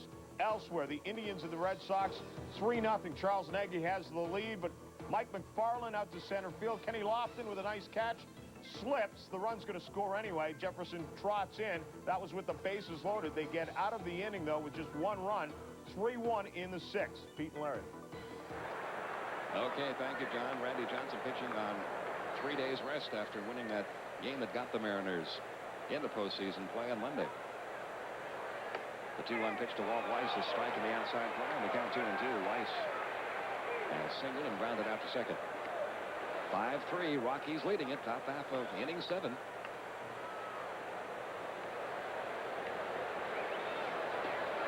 Clance delivers, and that's all for Walt Weiss. Clance records his first strikeout. 1 away, and that'll bring up Bill Swift, and now it's time for tonight's Toyota Diamond Dust Baseball Fact. Don Mattingly made his postseason debut after 1,785 regular season games. Our question, which Hall of Famer made his playoff debut with the A's in 1975 after 2,368 regular season games? I'll have the answer for you in the next half inning. You know that one, don't you? I can always tell when you have that confident look on your face and start whistling. Swift has struck out and popped out.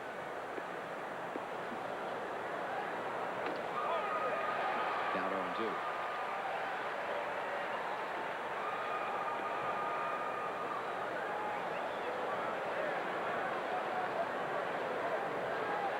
And the 0-2 on the way, trying to find it. Missed it, strike 3. Second strikeout for Brian Clance. 2 down in the top half of the 7th inning.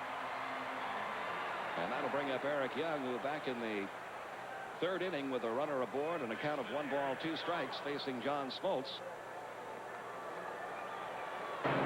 Launched this pitch. Just enough to get over the left field fence. Just enough. Yeah, both of them just barely made it, but both came on hanging breaking balls. Young also walked and scored in the 1st. They say that a hanging slider will travel farther than any other pitch, and I'm not sure that's true. But I think it will travel far more often. 1 ball, no strikes. 2 outs in the top of the 7th.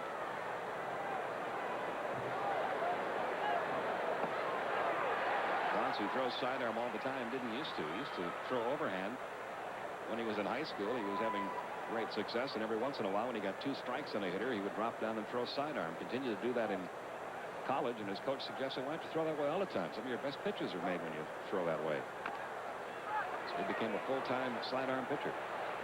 The ball will move a little differently, but I think more than anything, what it does to a hitter is it forces him to look in a different area for the release point. You're used to seeing the ball released a lot higher from the ground than you will see it from Clounce or any other sidearm submarine type pitcher. And it's just a little different perspective. Off the end of the bat, 1 and 2. Unlike a lot of sidearmers like Dan Quisenberry and Kent Jacoby, who threw that sinker, Smoltz has pretty good velocity on his fastball. He throws a breaking ball that actually at times looks like it's breaking up on a hitter. It should. It's like a softball pitcher's breaking pitch. Here's the 1-2. Little tap right back to the pitcher. And Clounce has a 1-2-3, top half of the 7th inning. We got a 7th inning stretch here in Atlanta with the Rockies leading the Braves 5-3. Rockies lead at 5-3 this week. ABC's NFL Monday Night Football travels to Arrowhead Stadium for a key AFC West matchup. The San Diego Chargers take on Steve Bono and the Kansas City Chiefs. That's Monday at 9 Eastern, 6 Pacific here on ABC Sports. Ryan Klesko leading off the bottom of the 7th. Nothing to run the count. He has struck out and he has doubled. His double drove in a run back in the 4th inning. This one rocketed down the right field line, foul. And the count 0-2. Couple of off-speed pitches. He hit them both hard. He hit them both foul. That's 80 pitches now for Billy Swift tonight. Ground ball up the middle. Base hit for Ryan Klesko. His second hit of the night. And Atlanta has its leadoff man on in the bottom half of the 7th inning.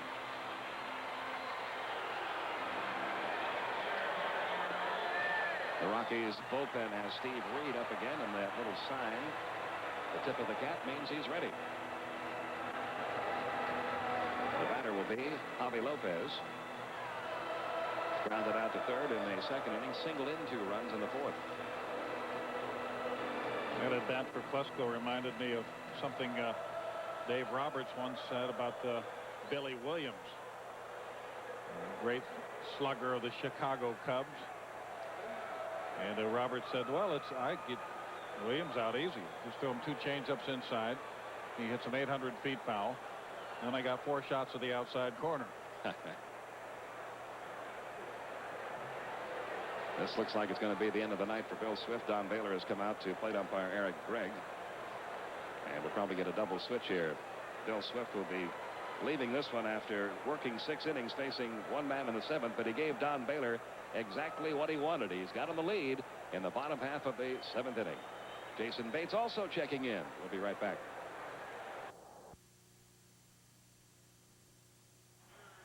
Bad shoulder the entire second half of the year. I'm impressed with anyone that pitches at this level with a torn labrum. And pitched well. He worked 6 innings, allowed 7 hits, 3 runs. The runner at first, his responsibility. He walked 2, and he struck out 3. The new pitcher is Steve Reed. He'll be batting in the leadoff spot. Jason Bates has also checked into the game at second base, and he will be batting 9th. Reed making his 3rd appearance of the series. And of course, he's a submarine-style pitcher, too. So now we've got Clounce and Reed. 2 guys in the same game throwing submarine style. You won't see that very often. I'm a little bit surprised at the double switch because you're only gaining 1 spot in the batting order, but you're using one of your players off the bench. And, of course, he doesn't have so many players off the bench. He's got more pitchers than he does players. Yeah, the Rockies carrying a 12-man pitching staff on their 25-man playoff roster. And if you were watching game 1, that caught up with Don Baylor in that one. He had to use a pitcher as a pinch hitter at the end of the game. Here's Lopez, 1 for 2. Fouls off the first one, the count 0-1. 5-3 Rockies. Bottom half of the 7th inning. The numbers on Steve Reed during the year. An excellent season.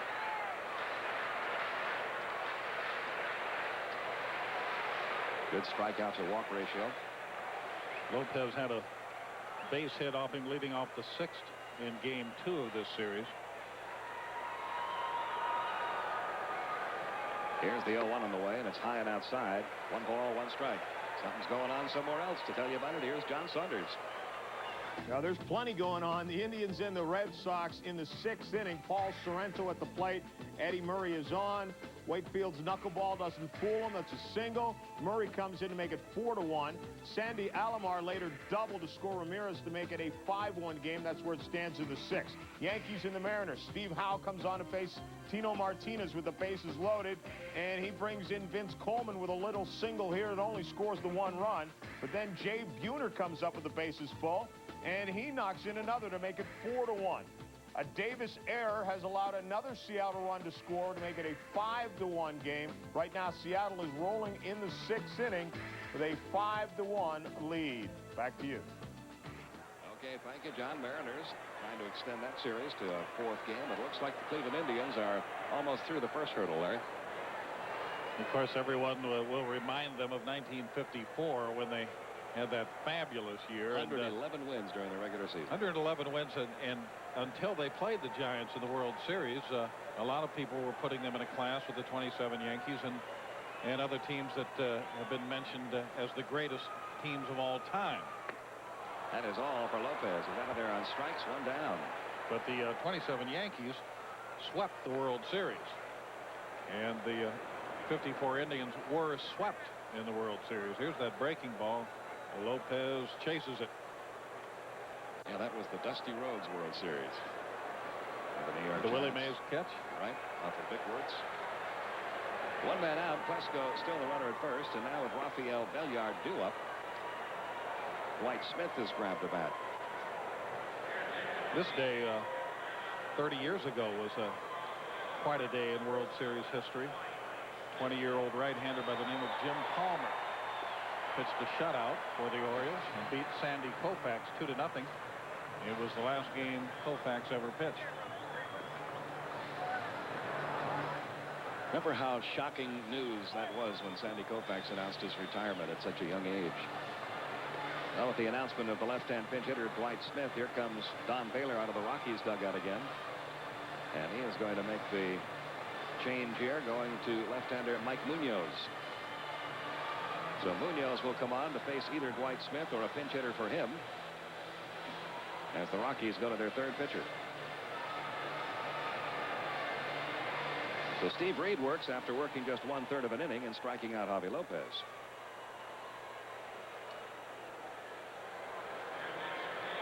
And Mike Munoz makes his way in from the Colorado Rockies bullpen. And while he gets ready, let's catch you up to date with our Toyota Diamond Dust baseball quiz. The question was, which Hall of Famer made his playoff debut with the A's in 1975 after 2,368 regular season games?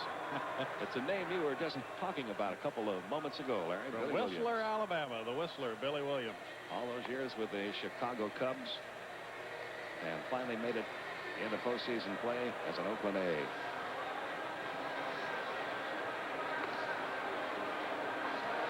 Quite a long stretch of games for that man as well before getting a taste of postseason action. Some guys seem to play on a lot of championships teams. Rafael Belliard, for example, is being pinch hit for here, and it looks like they're going to burn Dwight Smith as Mike Mordecai has come out on deck now. And of course, he would be the logical replacement at shortstop. But some guys will play a long time and have distinguished careers and never get into postseason. Well, the managerial wheels are turning here with the left-hander Mike Munoz coming on. Mike Mordecai, who was the hitting hero in Game 2 in Denver, will come on to pinch hit for Dwight Smith. So Don Baylor has accomplished something here. He's made Bobby Cox burn a couple of players to make one move. And Mordecai, no doubt, will stay in the game to play short, as Blauser is already out of the game. Belliard replaced him. Well, Munoz does not have particularly good numbers, but he was pitching pretty well toward the end of the year. And Don Baylor is never afraid to switch pitchers and try to get that matchup left against left. Now he's going to have to go with left against right, but he has taken a more dangerous pinch hitter out of the game, and Smith and brought a younger, more inexperienced hitter into the game in Mordecai. But Mordecai had a big hit in Game 2. It gave the Braves a lead they would not relinquish. This is the winning hit. Off of Darren Holmes up the middle. And that put the Braves ahead in the ninth inning 5-4. They later scored 2 more in that inning on the throwing error by Eric Young. Went on to win 7-4 to go 2 games up in the series. Mordecai during the regular season 280 and 3 homers, 11 RBIs. He is a good fastball hitter. Makes a strike in the outside corner. When you talk about guys going to postseason, you'll have players like Mordecai or Chipper Jones who are rookies, and they go in their very first year, and they naturally assume that this is something that you do quite often. Sometimes it's the only time you do it, your rookie year. Here's the 0-1. Good block by Girardi. 1 ball, 1 strike. Mike Devereaux has moved out to the on-deck circle now.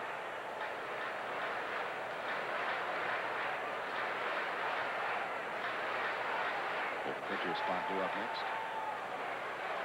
Colorado leading it 5-3. We're in the bottom of the 7th. 1 man out. And Pesco, the runner at first. Into left center field, headed toward the gap, and that is going to drop in for extra bases. Heading for third, Ryan Pesco. They're going to wave him home. Here comes the relay throw home. It's up the line.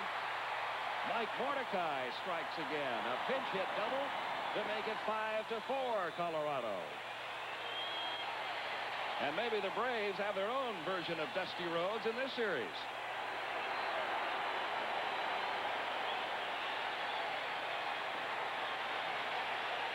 They'll be calling him Mike Mortify in Colorado. That was a breaking ball. He heard you talking about what a good fastball hitter he was. That'll show me, huh? Well, Don Baylor is on the move again. Out toward the mound after the run-scoring pinch hit double by Mordecai. That run will be charged to Bill Swift, so his line 6 innings, 7 hits, 4 runs.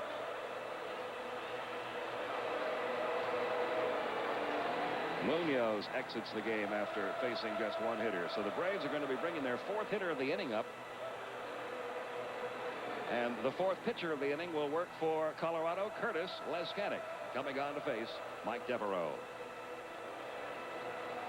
Rockies holding on to a 5-4 lead with Mike Mordecai at second. 1 man out in the bottom half of the 7th inning. Tomorrow night on ABC Sports, we'll continue our postseason coverage of the Major League Baseball divisional playoffs. Join us for regional action tomorrow at an earlier start time, 7 Eastern, 4 Pacific, here on ABC Sports.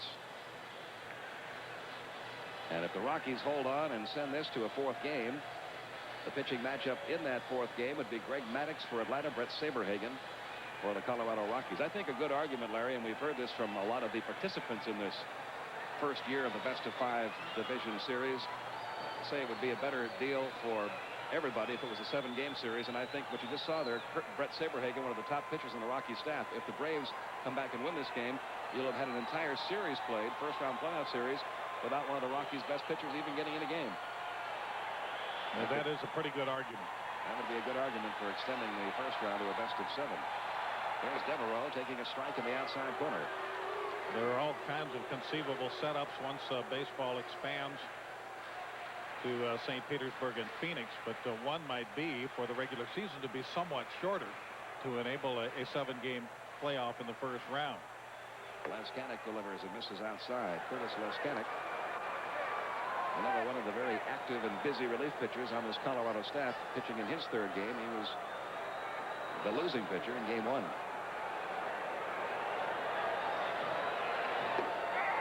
Devereaux went around, says Eric Gray. And we're down 1-2. Leskanic has a Smoltz-like stuff. Riding fastball and a hard, sharp breaking pitch that has got a sizable break to it. Pitched in 76 games during the regular season. Ground ball to short. Walt Rice going to 3rd, and Mordecai is out at 3rd. So a hero one moment and a goat the next. That's some bad base running for Mike Mordecai. Ball hit the left side, and Mordecai tried to advance and was gunned down by Walt Rice. 2 down.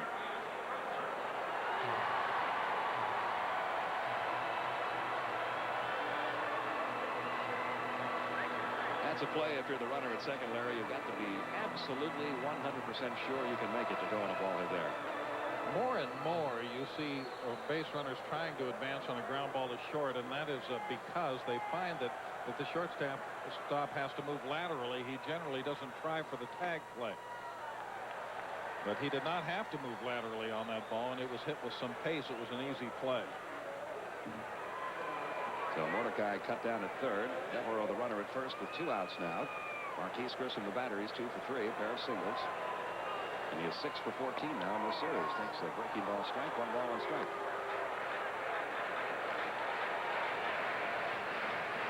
Greg McMichael, the right-hander, Pedro Bourbon, the lefty, in the Atlanta bullpen.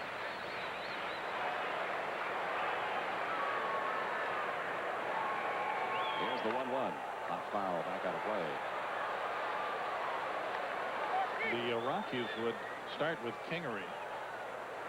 So I don't know if it would be the left-hander Bourbon to come in and face him, with the possibility of Ellis Burks coming up to pinch hit, or whether he will. Bobby Cox will go with McMichael, a guy that has generally been more reliable.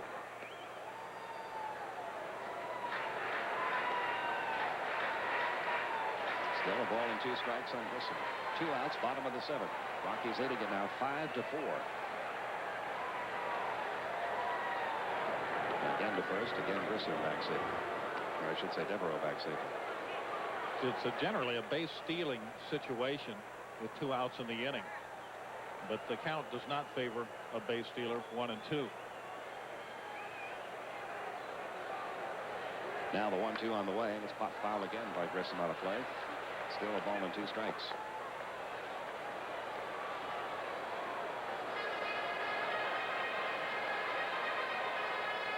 And Devereaux checking with Jimmy Williams to see if he'll have a green light here. More activity in the Colorado bullpen. Bruce Ruffin is up again.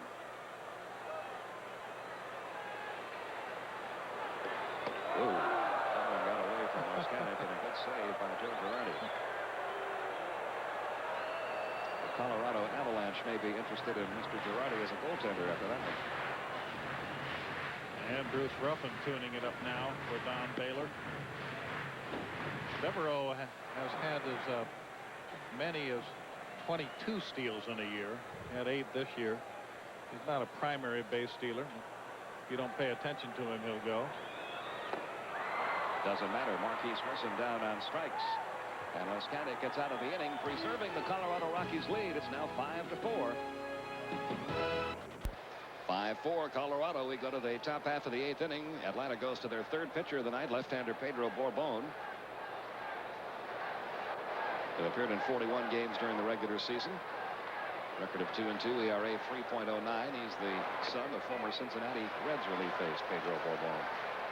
And left-hand hitters hit just 167 against Bourbon this year. He was used primarily as a guy to come in and get lefties out. Kingery is batting for himself here. 0-2 to count. Mike Mordecai staying in the game at shortstop after delivering the pinch hit double.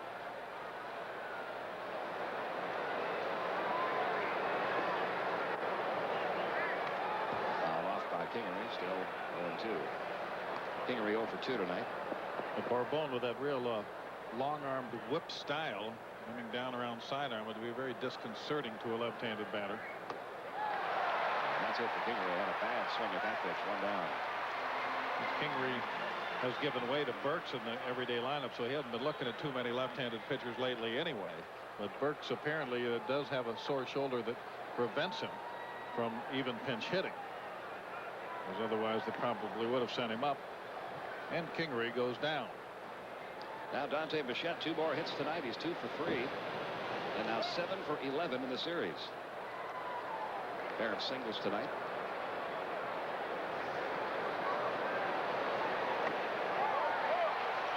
The count. Pedro Bourbon has a picture that he carries with him.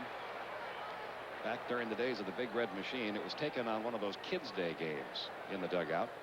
And it's Pedro Bourbon, Ken Griffey Jr. playing in postseason this year with Seattle, Eduardo Perez, who almost got there with the California Angels, Tony Perez's son, and Pete Rose Jr., who also played professionally. All 4 of them as 12-year-olds.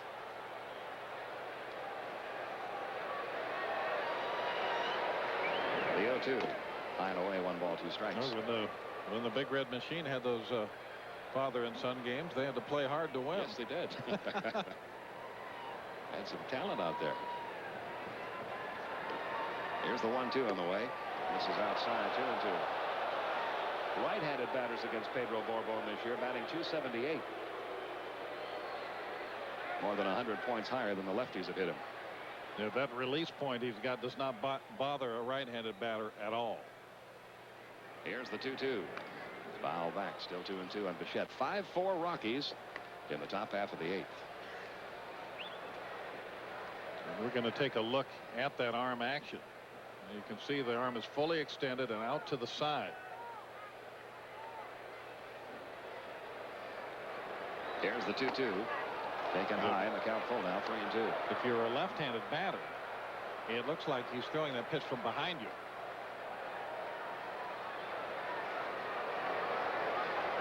Here are those numbers against lefties and righties. And the 3-2 pitch on the way to Bichette, foul back. Still 3-2. Larry Walker, another left-hand batter, waits on deck.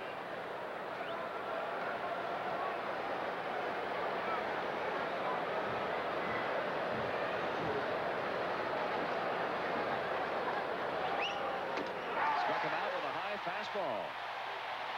Borbon records his second strikeout. 2 down in the top of the 8th. There's the high hard one. Made his daddy proud. Larry Walker will be the batter. Reds still holding on to a 3-1 lead over the Dodgers. That game in the bottom of the 6th as the Reds try to sweep. Mariners try to stay alive. Send it to a game 4. Out toward short and by Mordecai in the left field. Base hit for Walker. His first hit of the game. He's now 1 for 3.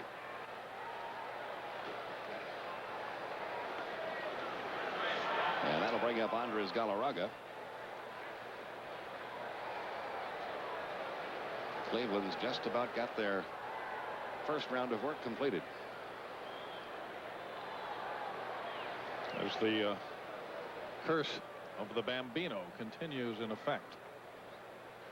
Red Sox and Cubs fans ought to hold their conventions together, shouldn't they? Galarraga 0 for 3 tonight. He has struck out twice and grounded out to short. It would make for quite a World Series if they ever got there, wouldn't it?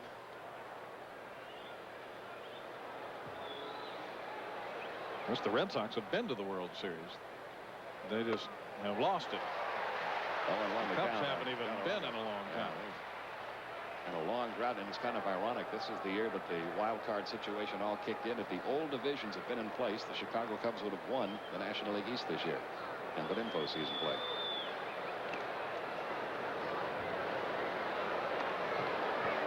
Nothing in 1 on Galarraga. You got the Reds, the Dodgers, the Rockies, and the Braves.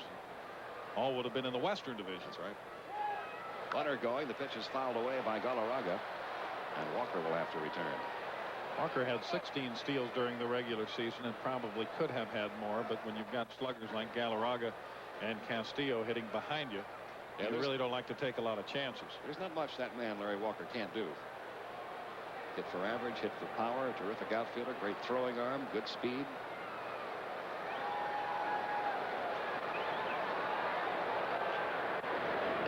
He's chased back by Borbon.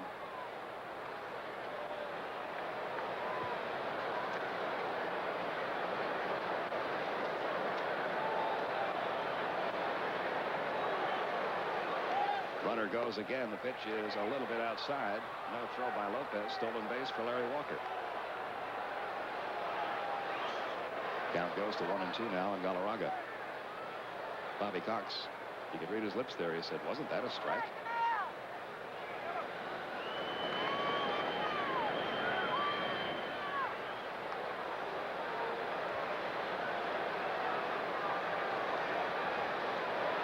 A ball and 2 strikes on Galarraga.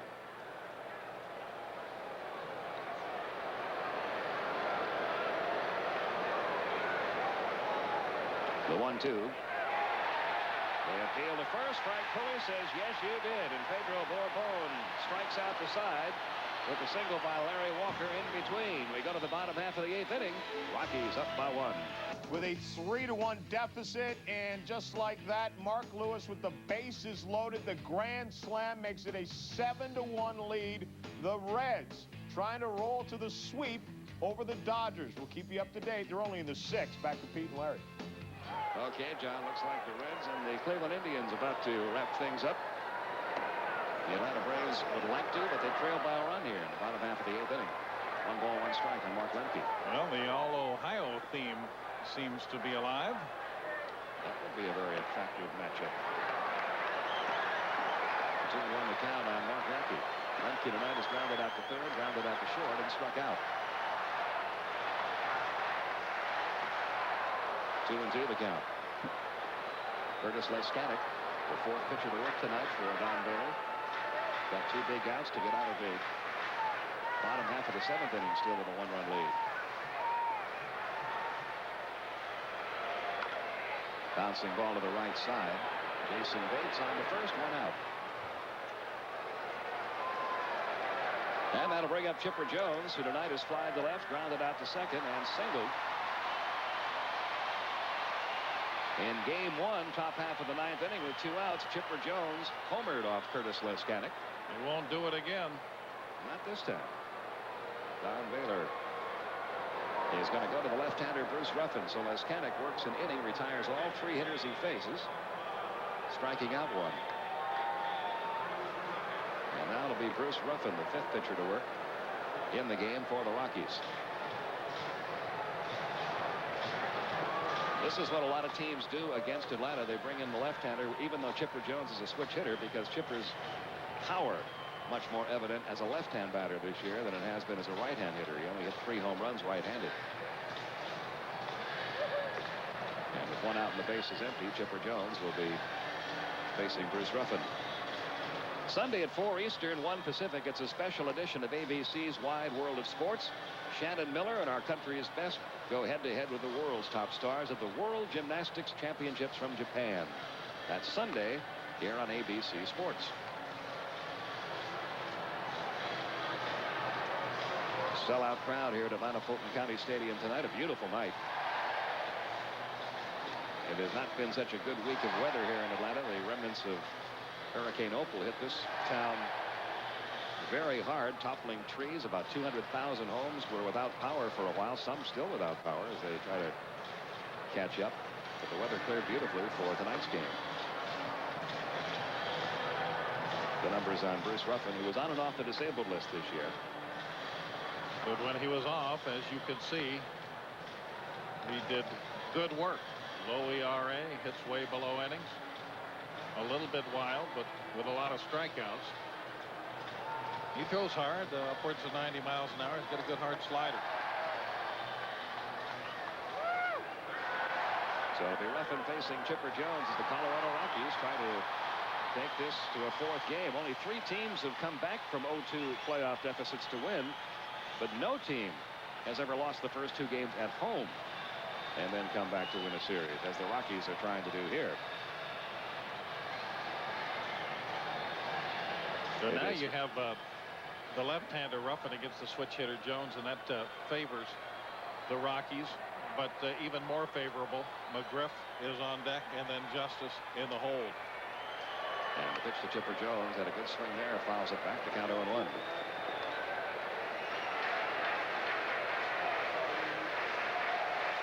1 man out, bases empty in the bottom half of the 8th inning with Colorado leading at 5-4.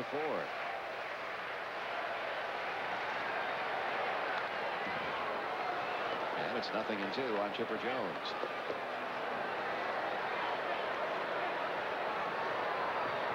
The Dodgers just barely edged out the Rockies in the National League West, but the Rockies have acquitted themselves better in the playoff than the Dodgers, unless the Dodgers come up with a miraculous finish. What did you hear? You work in the National League as I do. What did you hear all year long about whoever had to play the Dodgers in the first round? Be careful, because that pitching is going to get you in the first. Everybody was scared to death. Not only did I hear it, but I said it. Everybody was scared to death of going in there and facing Martinez and Valdez and Nomo. Look what the Reds are about to do. Sweet. Here's the 1-2. Got him. Chipper Jones down on strikes. 2 men gone. And now Fred McGriff, who's 1 for 2 with a walk tonight.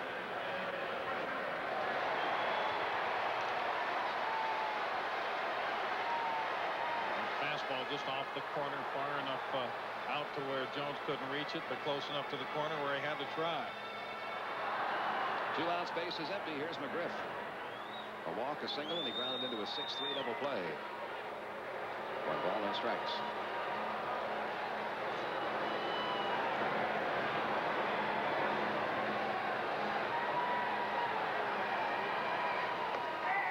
He went, says Eric Gregg. 1 ball, 1 strike.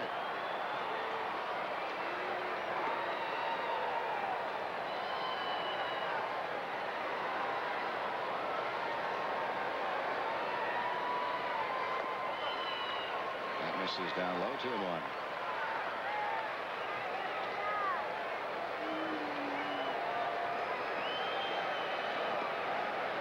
Bruce Ruffin just had a birthday, turned 32 last Wednesday. 3-1 now on McGriff with David Justice on deck.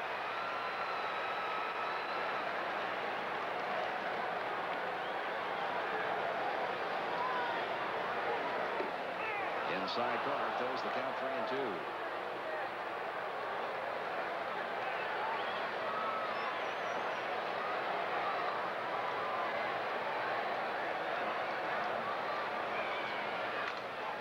Ground ball to the right side, right to Andres Galarraga. He'll take it himself, and it's a 1-2-3 inning for the Atlanta Braves in the bottom of the 8th. We go to the 9th.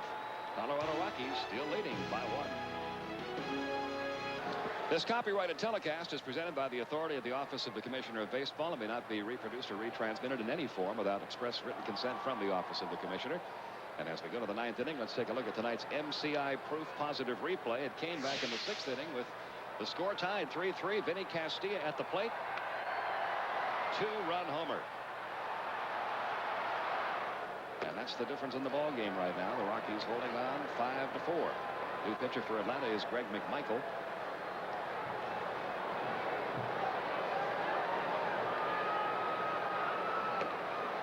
They count 2-0. Corbone worked a scoreless inning, allowing 1 hit, striking out 3. 2-0 the count on Castilla.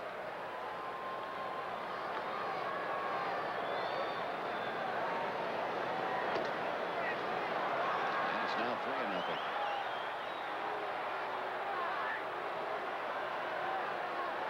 Another good year for McMichael, his 2nd season in the Braves bullpen. Here's the 3-0 pitch. Popped him up. Mordecai drifting back. Grissom coming on. It's Mordecai making the catch. This 1995 Division Series game is brought to you by Burger King, where you can get your burger's worth. MetLife. Get Met, it pays. And the makers of Advil. 1 man out. In the top of the 9th, Joe Girardi, the batter. Due up in the bottom of the 9th for Atlanta, Justice Klesko Lopez. Strike in the outside corner, 0-1.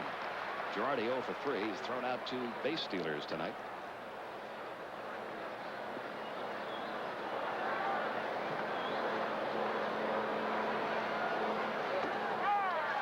Quickly 0-2 on Girardi. See that McMichael with that unusual delivery hides the ball quite well, and he's really got good off-speed stuff. That miss low and away. 1 ball, 2 strikes. And he looks like he's jumping at you, and so you're ready to pull the trigger, but the ball sort of gets out there and stops.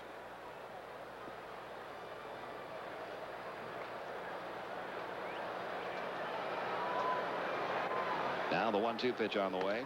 Got him with a breaking ball. McMichael records his first strikeout. 2 down in the top of the 9th. And Walt Weiss will be the batter.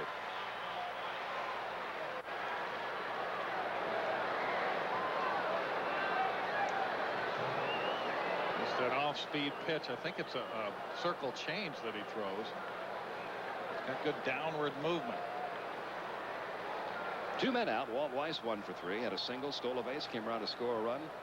Back in the 3rd. 1 ball, no strikes.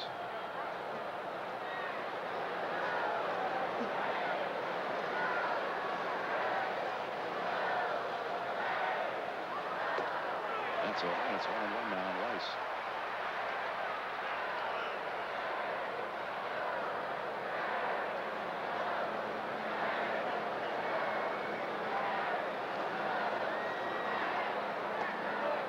Make it high, ball 2. 2-1 the count.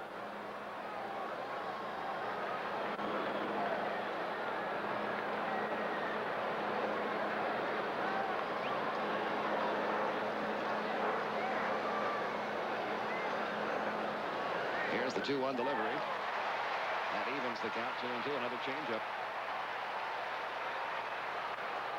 He's got enough command of that pitch that he throws it behind in the count, and that's when the hitter's looking for a fastball most of the time. Now the 2-2 to Walt Weiss. Low and inside. Full count now. 3-2. Jason Bates now hitting in the 9-hole. Waits on deck.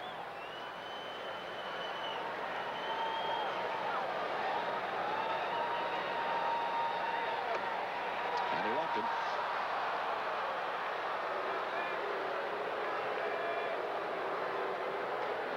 Weiss down to first with a 2-out walk. Jason Bates will hit for the first time. Bates 1 for 2 in this series. All the runs in this game have been charged to the starters. Good relief work.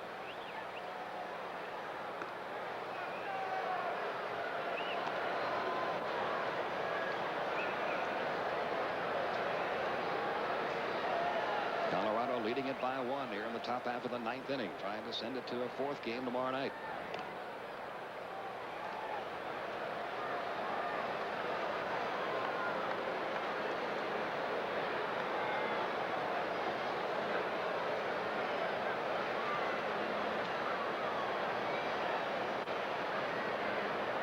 Pitch on the way to Bates. A strike in the inside corner. 0-1.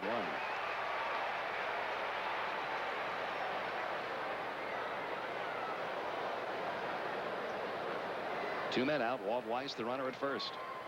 Ruffin's on deck. You don't think they'd pinch hit for him with the Justice and Klesko coming up, do you? That's Bates on deck. They got Ruffin hitting in the number 1 hole now. Oh no, that's right. Bates is hitting now. It is Ruffin on deck, correct? My mistake.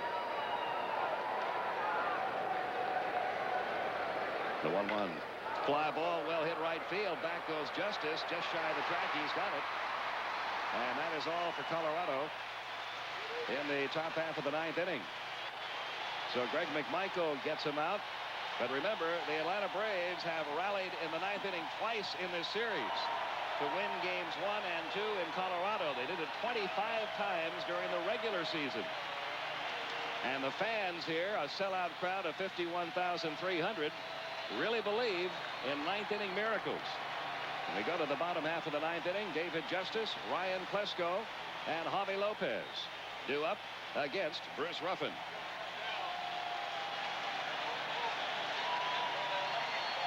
And now with an update on the rest of tonight's division series action. Once again, here's John Saunders.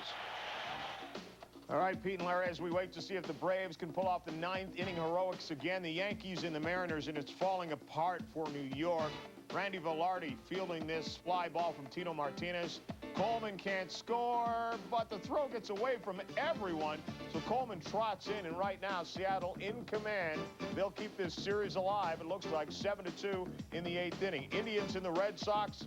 Boston will not keep this one alive. Carlos Baerga with a double scores a run to make it an 8-1 game as Cleveland blows the game wide open as they look for the sweep of the Boston Red Sox. They're at Fenway tonight. That game in the 8th inning. The Dodgers and the Reds. Mark Lewis, the grand slam. We showed you that. What we didn't tell you was it was a pinch hit grand slam, and that's the first ever pinch hit grand slam in postseason. Colorado Rockies leading it by 1, trying to send it to a 4th game.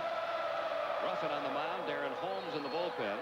David Justice leads off and takes ball 1.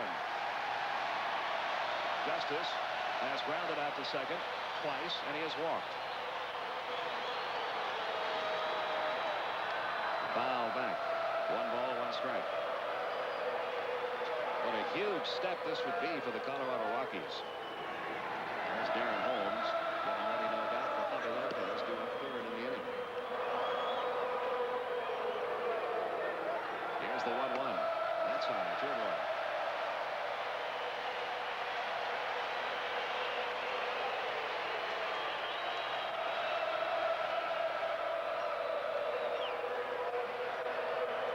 the 2-1 delivery. Popped him up foul, back toward the screen and up into the crowd.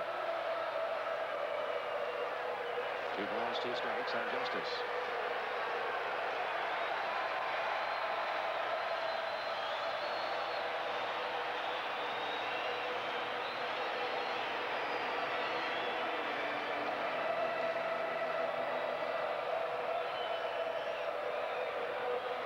Here comes the 2-2 pitch from Ruffin.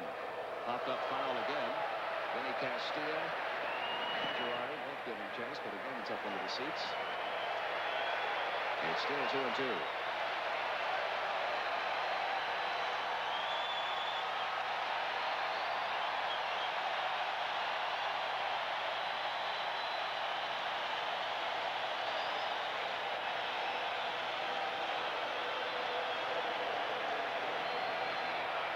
Again, the 2-2 pitch on the way. Popped him up. This one will stay in play. First base side. Andres Galarraga in foul territory. He's got it. 1 down. The Rockies bullpen tonight has now retired the last 6 in a row. Leskanek got the final 2 outs in the 7th, the first out in the 8th. Ruffin got the final 2 outs in the 8th, the first out in the 9th. And now Ryan Klesko, who has struck out, doubled, and singled. He drove in a run with his 4th inning double. Strike to the inside corner, 0-1.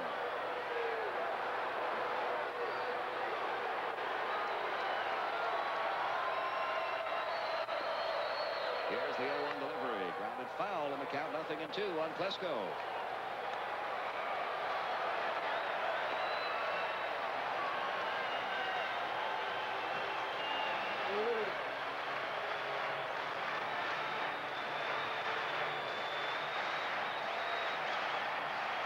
Now the 0-2 pitch on the way. Ground ball left side and through into left field. Base hit Ryan Klesko, his 3rd hit of the game. And Atlanta now with a runner at first, 1 man out in the bottom half of the 9th inning. Javi Lopez heads toward the plate.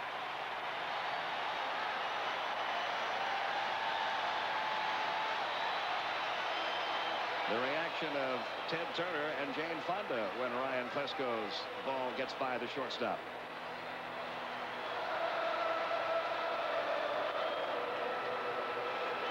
Here comes Don Baylor. Right-handed bats coming up. He wants the right-hander, Darren Holmes, to come in and close the deal.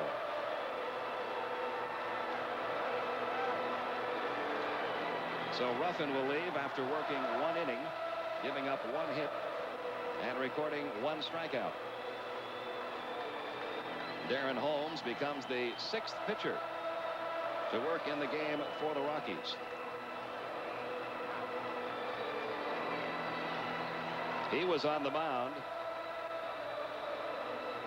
in the 9th inning on Wednesday night in game 2, and he gave up the run-scoring single to Mike Mordecai that gave the Braves that win. So he's trying to perform a little make good here.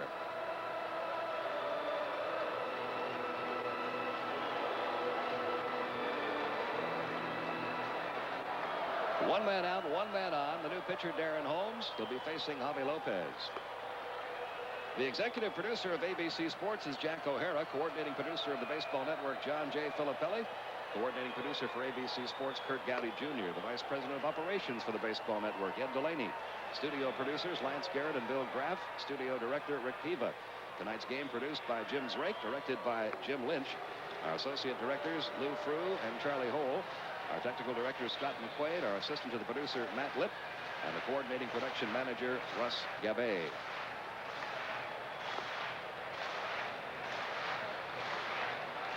If we go to a game 4 in this division series, it'll be right here on ABC tomorrow night, earlier starting time, 7 o'clock Eastern, 4 Pacific. And the pitching matchup, if we do have a 4th game, Greg Maddux again for Atlanta, and Brett Saberhagen would work for the Rockies. A runner at first, 1 man out in the bottom half of the 9th inning. You see the numbers on Darren Holmes during the regular season. In this playoff series, he has worked in all 3 games now. And while he has not been charged with any earned runs, he has given up 4 hits in 1 inning of work. The 2 runs he did allow were both unearned on the Eric Young error. Larry Dierker headed down to the field just in case. And Javi Lopez, the batter, with Plesko, the runner at first, and 1 out. Rockies leading it 5-4 in the bottom half of the 9th inning.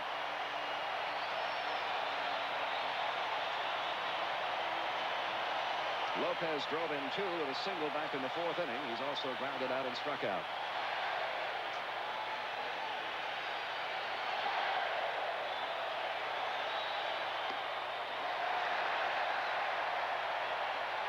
Pete Van Wert along with Larry Dierker welcoming you to Atlanta for the close of this game. Those of you who have been watching other games, it's 5-4 Rockies. A runner at first, 1 out. Lopez the batter, Darren Holmes the pitcher, 1-1 the count. Colorado trying to send this to a 4th game.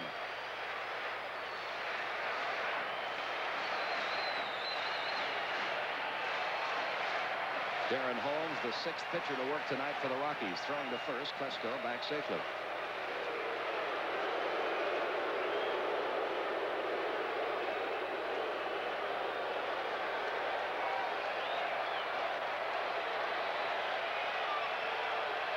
Here's the 1-1. Little looping fly ball, shallow right field. Walker coming on, diving try, did not come up with it. Heading for third is Plesko. Runners at first and third. Walker got to the ball, got a glove on it, but couldn't quite hang on. And Atlanta now with runners first and third, 1 man out. Mike Mordecai, the batter. He did not get much of a pitch to hit here. That wasn't even a strike. That was a foot outside, right off the end of the bat. Great effort here by Larry Walker, but he trapped the ball. And Ryan Plesko with a play in front of him there. Gets all the way around to third. Mordecai delivered a big run-scoring pinch hit single in game 2 to win the game for Atlanta, give them a go-ahead run. He had a pinch hit double and stayed in the game here. We're in the bottom half of the 9th inning in Atlanta. Colorado leading it 5-4. But Atlanta has runners at first and third with 1 out. 1 ball, no strikes on Mordecai. Ooh, Holmes almost balked there.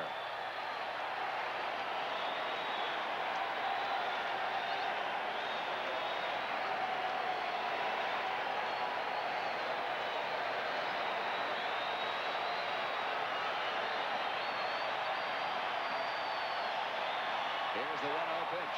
Right through there for a call strike. 1 ball, 1 strike.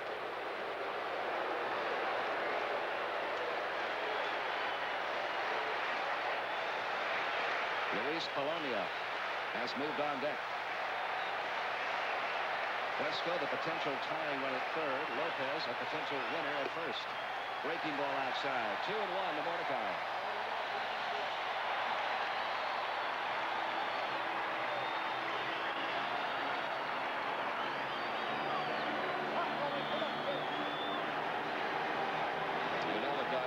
Thinking, not again. Here's the 2-1 pitch. Trying to bunt it and foul it off to the right.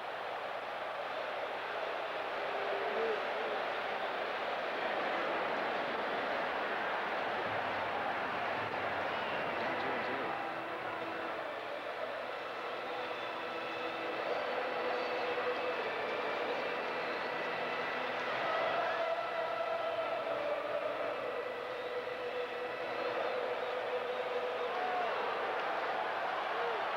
Lead. Lopez off first. Plesko off third.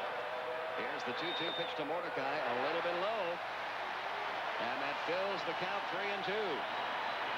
Luis Polonia waiting in the on-deck circle.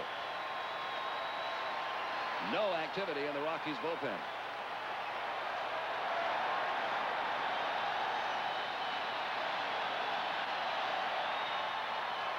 The fake throw to third. The look back to first. We're in the bottom half of the ninth inning in Atlanta. Colorado leading it 5-4, but Atlanta has runners at first and third, one out.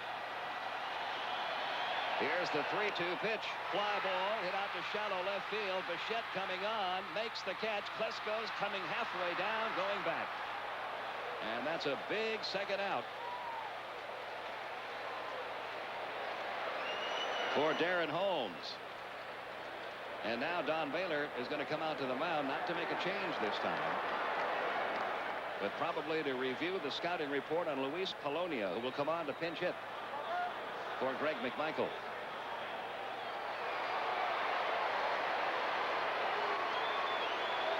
Polonia coming over from the Yankees.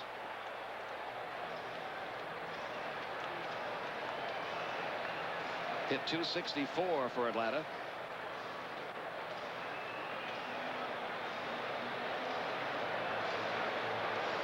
The fly ball hit to shallow left field. Bichette making the catch. Klesko going about almost halfway down before putting on the brakes and coming back. Ted Turner thought it was deep enough. Not quite. 2 men out. Here's Polonia. Runners at first and third. The Rockies need one more out to send this to a fourth game tomorrow night. The pitch to Polonia. 0-1.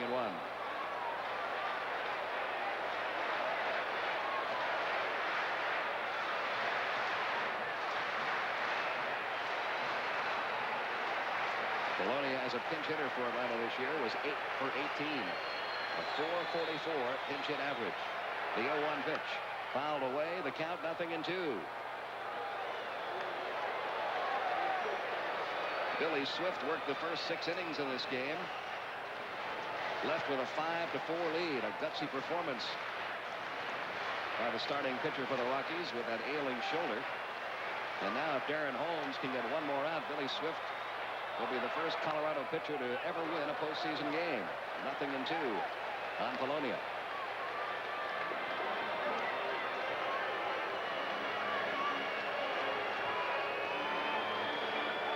First and third, 2 outs.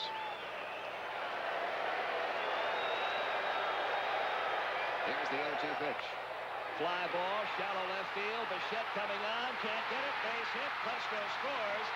Down to second, Javi Lopez. We are tied 5-5. A 2-out pinch hit run scoring single for Luis Polonia.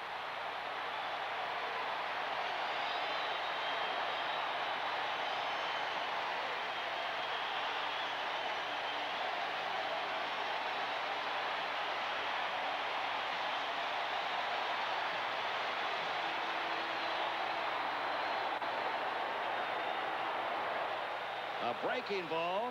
Polonia hit it a little bit off the end of the bat, just flared it into left field. Now Marquise Grissom takes a strike in the outside corner.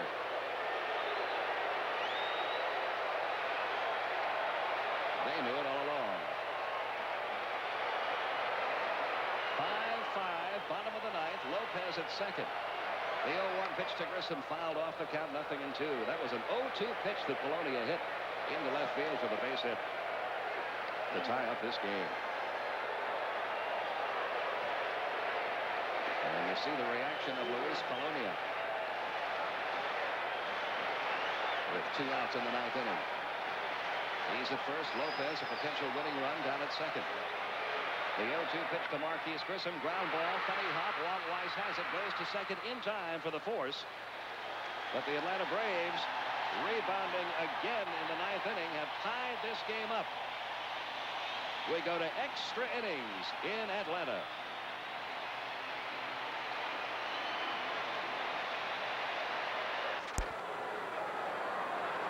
The storyline for the Atlanta Braves this year has been a different hero every night.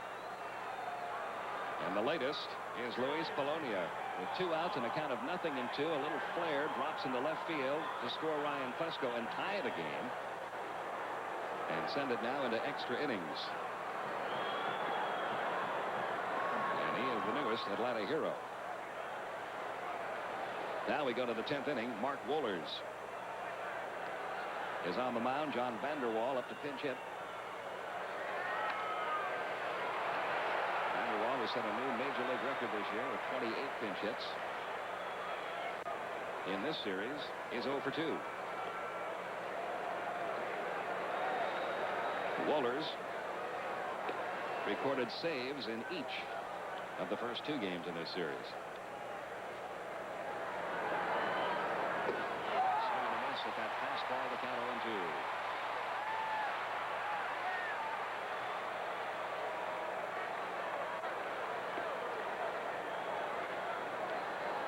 The Rockies have been so close, really, to sweeping this series when you think about it. Losing on a 9th inning homer in game 1.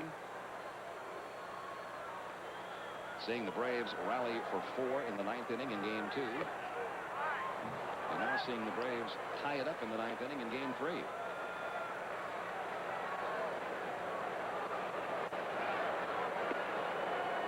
One ball, 2 strikes on Vanderwall.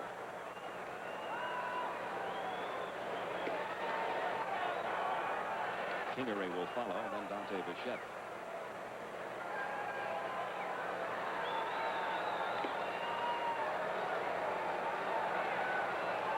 Here's the 1-2. Fouled off. Still a ball and 2 strikes.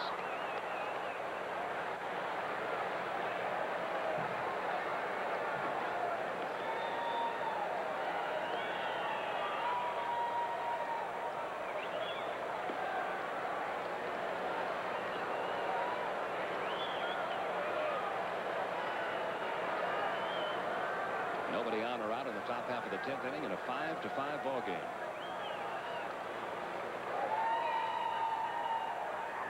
Here's the 1-2 to Vanderwall. Fly ball hit out to shallow right field. Going back on it, Mark Lemke. And he's got it just in fair territory. One away. And now Mike Kingery, who was 0 for 3 tonight.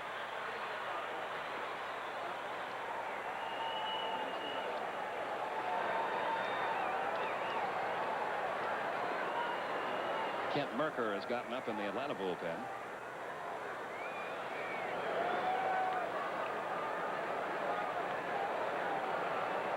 The numbers on Mark Wohlers for the year: 25 saves.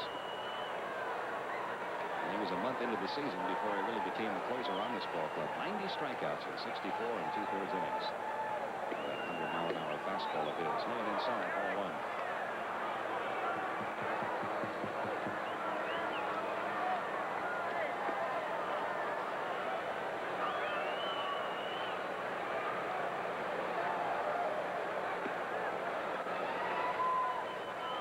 Here's the 1-0 pitch, fouled off. It's 1-1 now on Kingery.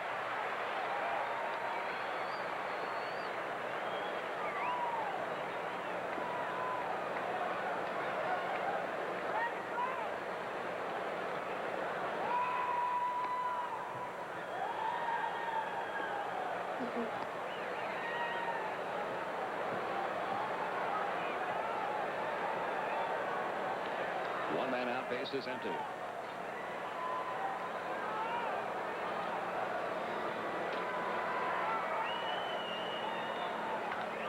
Into right center field. That ball's pretty well hit. Marquise Grissom on the run and makes the catch shy of the warning track out there.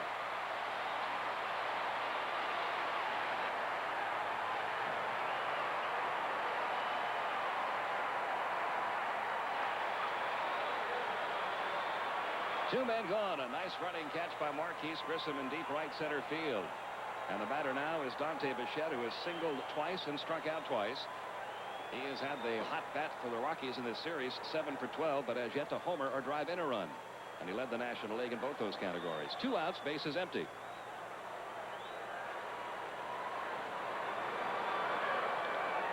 Here's the pitch to Bichette. Ground ball. That's a fair ball down the left field line, headed toward the corner. Bichette around first, on his way to second. Ryan Plesko gets it back toward the infield. It's a 2-out double for Dante Bichette, his 3rd hit of the game.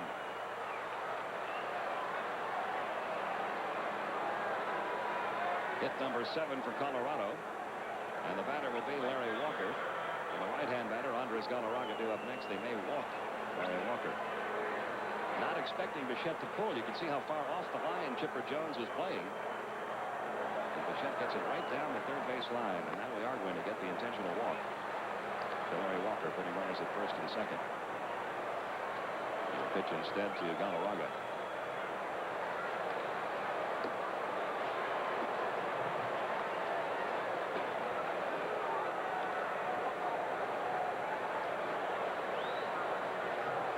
Ball 3 intentionally wide.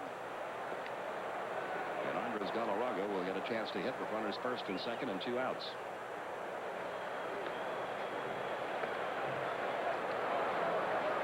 First and second, 2 down. Here comes Galarraga. 0 for 4 tonight. He has struck out his last 3 times up.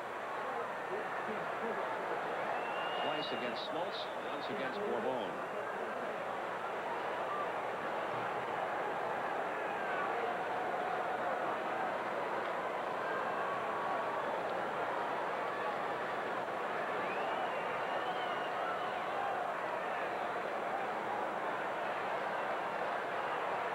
See the numbers on Galarraga in his career against Mark Wohlers.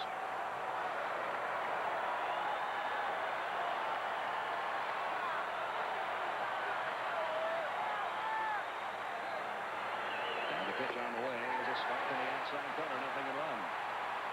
Larry Dierker has made the trip back up from down in the field. Did that hop that Weiss fielded look as tough from up here as it did from down there? It did. Wow. It skipped off that side of the mound.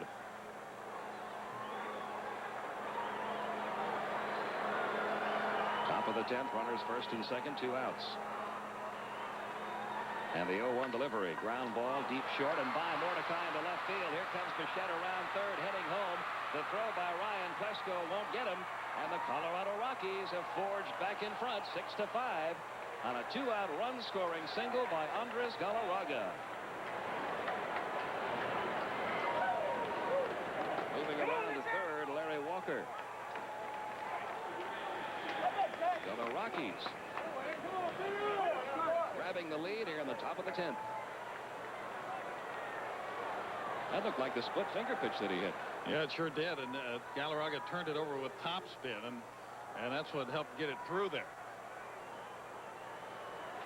So the Rockies up by a run now. And the reaction from the Colorado Rockies dugout. They know they could have won the first 2 games. They know they should have won this one in 9.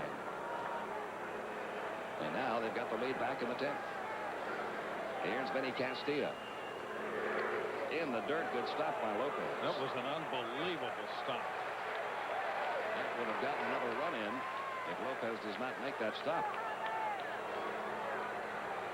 Now he's sitting outside, so that gives him a little head start, but still, as hard as Wohlers throws and as far outside as that ball was and as far in front of him as it hit. 1 ball, no strikes, and Castilla had a 2-run homer back in the 6th inning.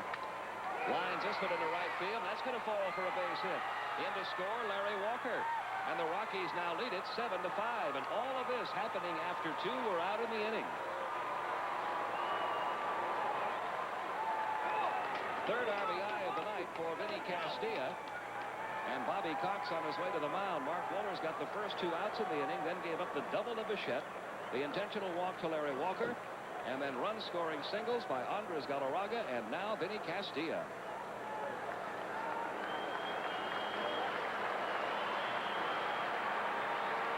Wohlers will be lifted. Kent Merker comes in out of the Atlanta bullpen, one of 2 Atlanta starting pitchers who have been sent down for bullpen duty during this best-of-5 series. Steve Avery, the other one. But Vinny Castilla, what a night he has had. With the score tied 3-3 back in the 6th inning, a 2-run homer to give the Rockies the lead, which they held until the bottom of the 9th. And now a big insurance run driven home by Castilla here in the top half of the 10th inning. Nice hitting, too. Hanging breaking ball. He pulled and hit for a home run. The fastball away. He stroked to the opposite field. 7-5 Colorado in the top half of the 10th. Kent Merker pitched in 29 games for the Braves during the regular season, 26 of them as a starter. He had a record of 7-8, ERA 4.15. Final month of the season, Merker did not see much action. He had a pulled muscle in his back just below his left shoulder.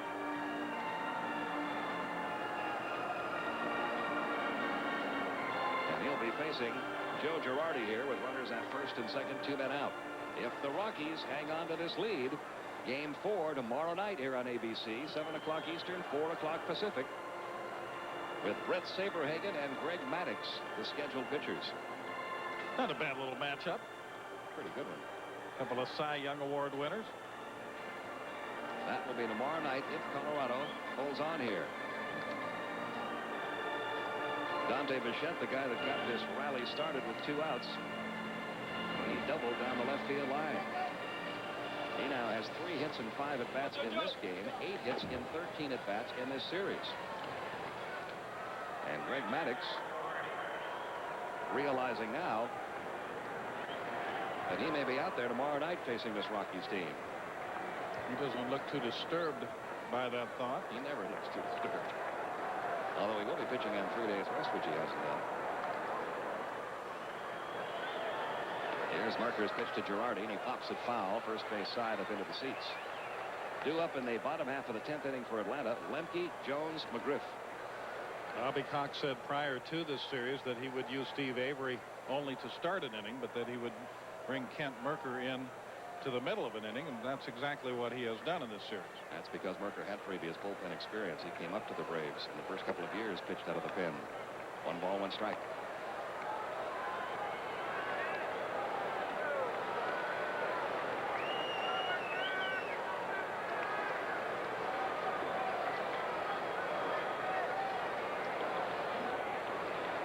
Now the 1-1. Girardi sends a fly ball deep right center field. Drifting back is David Justice, and he's got it for out number 3. But some clutch 2-out hitting by the Colorado Rockies have given them a 7-5 lead. We'll return with the division series, the Rockies and the Braves, after this from our ABC stations. TV3's Monday Night Football Frenzy at Scruples. We go to the bottom half of the 10th inning. Colorado on top 7-5. And the 7th pitcher of the night for the Rockies, right-hander Mark Thompson. He replaced Marvin Freeman on their 25-man roster. Freeman out with an injury, and they chose Mark Thompson because of his work over the weekend against the Giants. He pitched in 3 of the 4 games against San Francisco in relief and didn't allow a run in 5 2/3 innings. Strike 1 to Lemke, 0-1. Well, you talk about pressure. You got Saberhagen going tomorrow, but to get to him, this rookie has got to finish the deal. The 0-1 to Lemke, bouncing ball over the mound, charging at Jason Bates. He's got it on the first, 1 down. And now Chipper Jones, who's 1 for 4.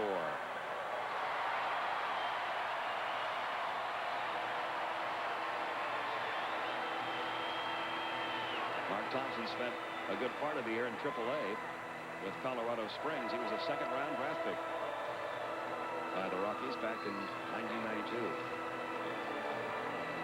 25 years old, a native of Kentucky.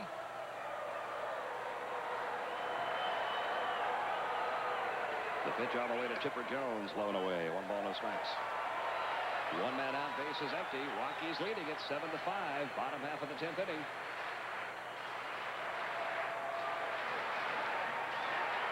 Here's the 1-0 pitch. In for a called strike. 1 ball, 1 strike.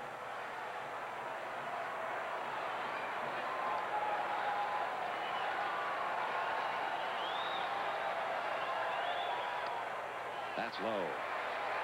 2-1.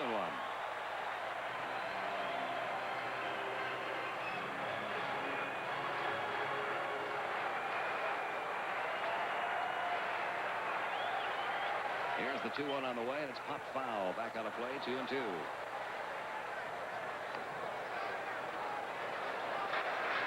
After Billy Swift tonight, the Rockies have used Reed, Munoz, Leskanic, Ruffin, Holmes, and now Thompson.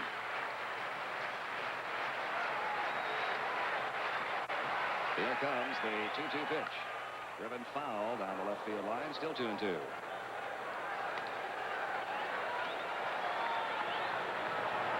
Armando Reynoso. The Rockies will not run out of pitchers. They're carrying 12. Here comes the 2-2. Inside, full count, 3-2 on Chipper Jones. Fred McGriff on deck.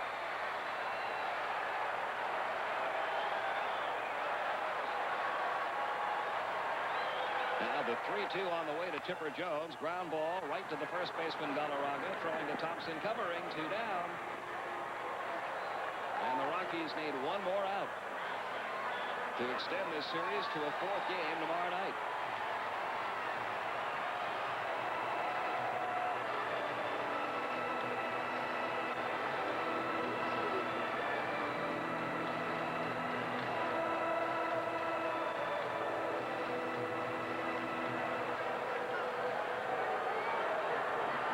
Here's Fred McGriff with 2 outs. Line drive, right center field. Coming on is the right fielder, Larry Walker. And the Colorado Rockies have scored their first ever playoff victory. After losing 2 to the Braves in Denver, the Rockies come to Atlanta and win it in 10 by a final score of 7-5. The Atlanta Braves now lead this series 2-1.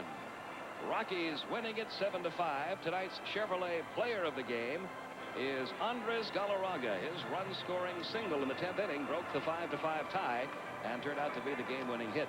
In conjunction with this program, Chevrolet will contribute a total of $50,000 to the Boys and Girls Clubs of America in the names of all players of the game for the 1995 Major League season. Well, we are going to have Game 4 in this series. It'll be coming your way tomorrow night from here at Atlanta Fulton County Stadium. An earlier starting time, 7 Eastern, 4 Pacific. Brett Saberhagen will be on the mound for the Colorado Rockies, and Greg Maddux will make his 2nd start of this series for the Atlanta Braves. That's tomorrow night at 7, Game 4 of this series, with the Braves now leading it 2-1. For Larry Dierker and our entire crew, Pete Badware and from Atlanta, good night, everyone.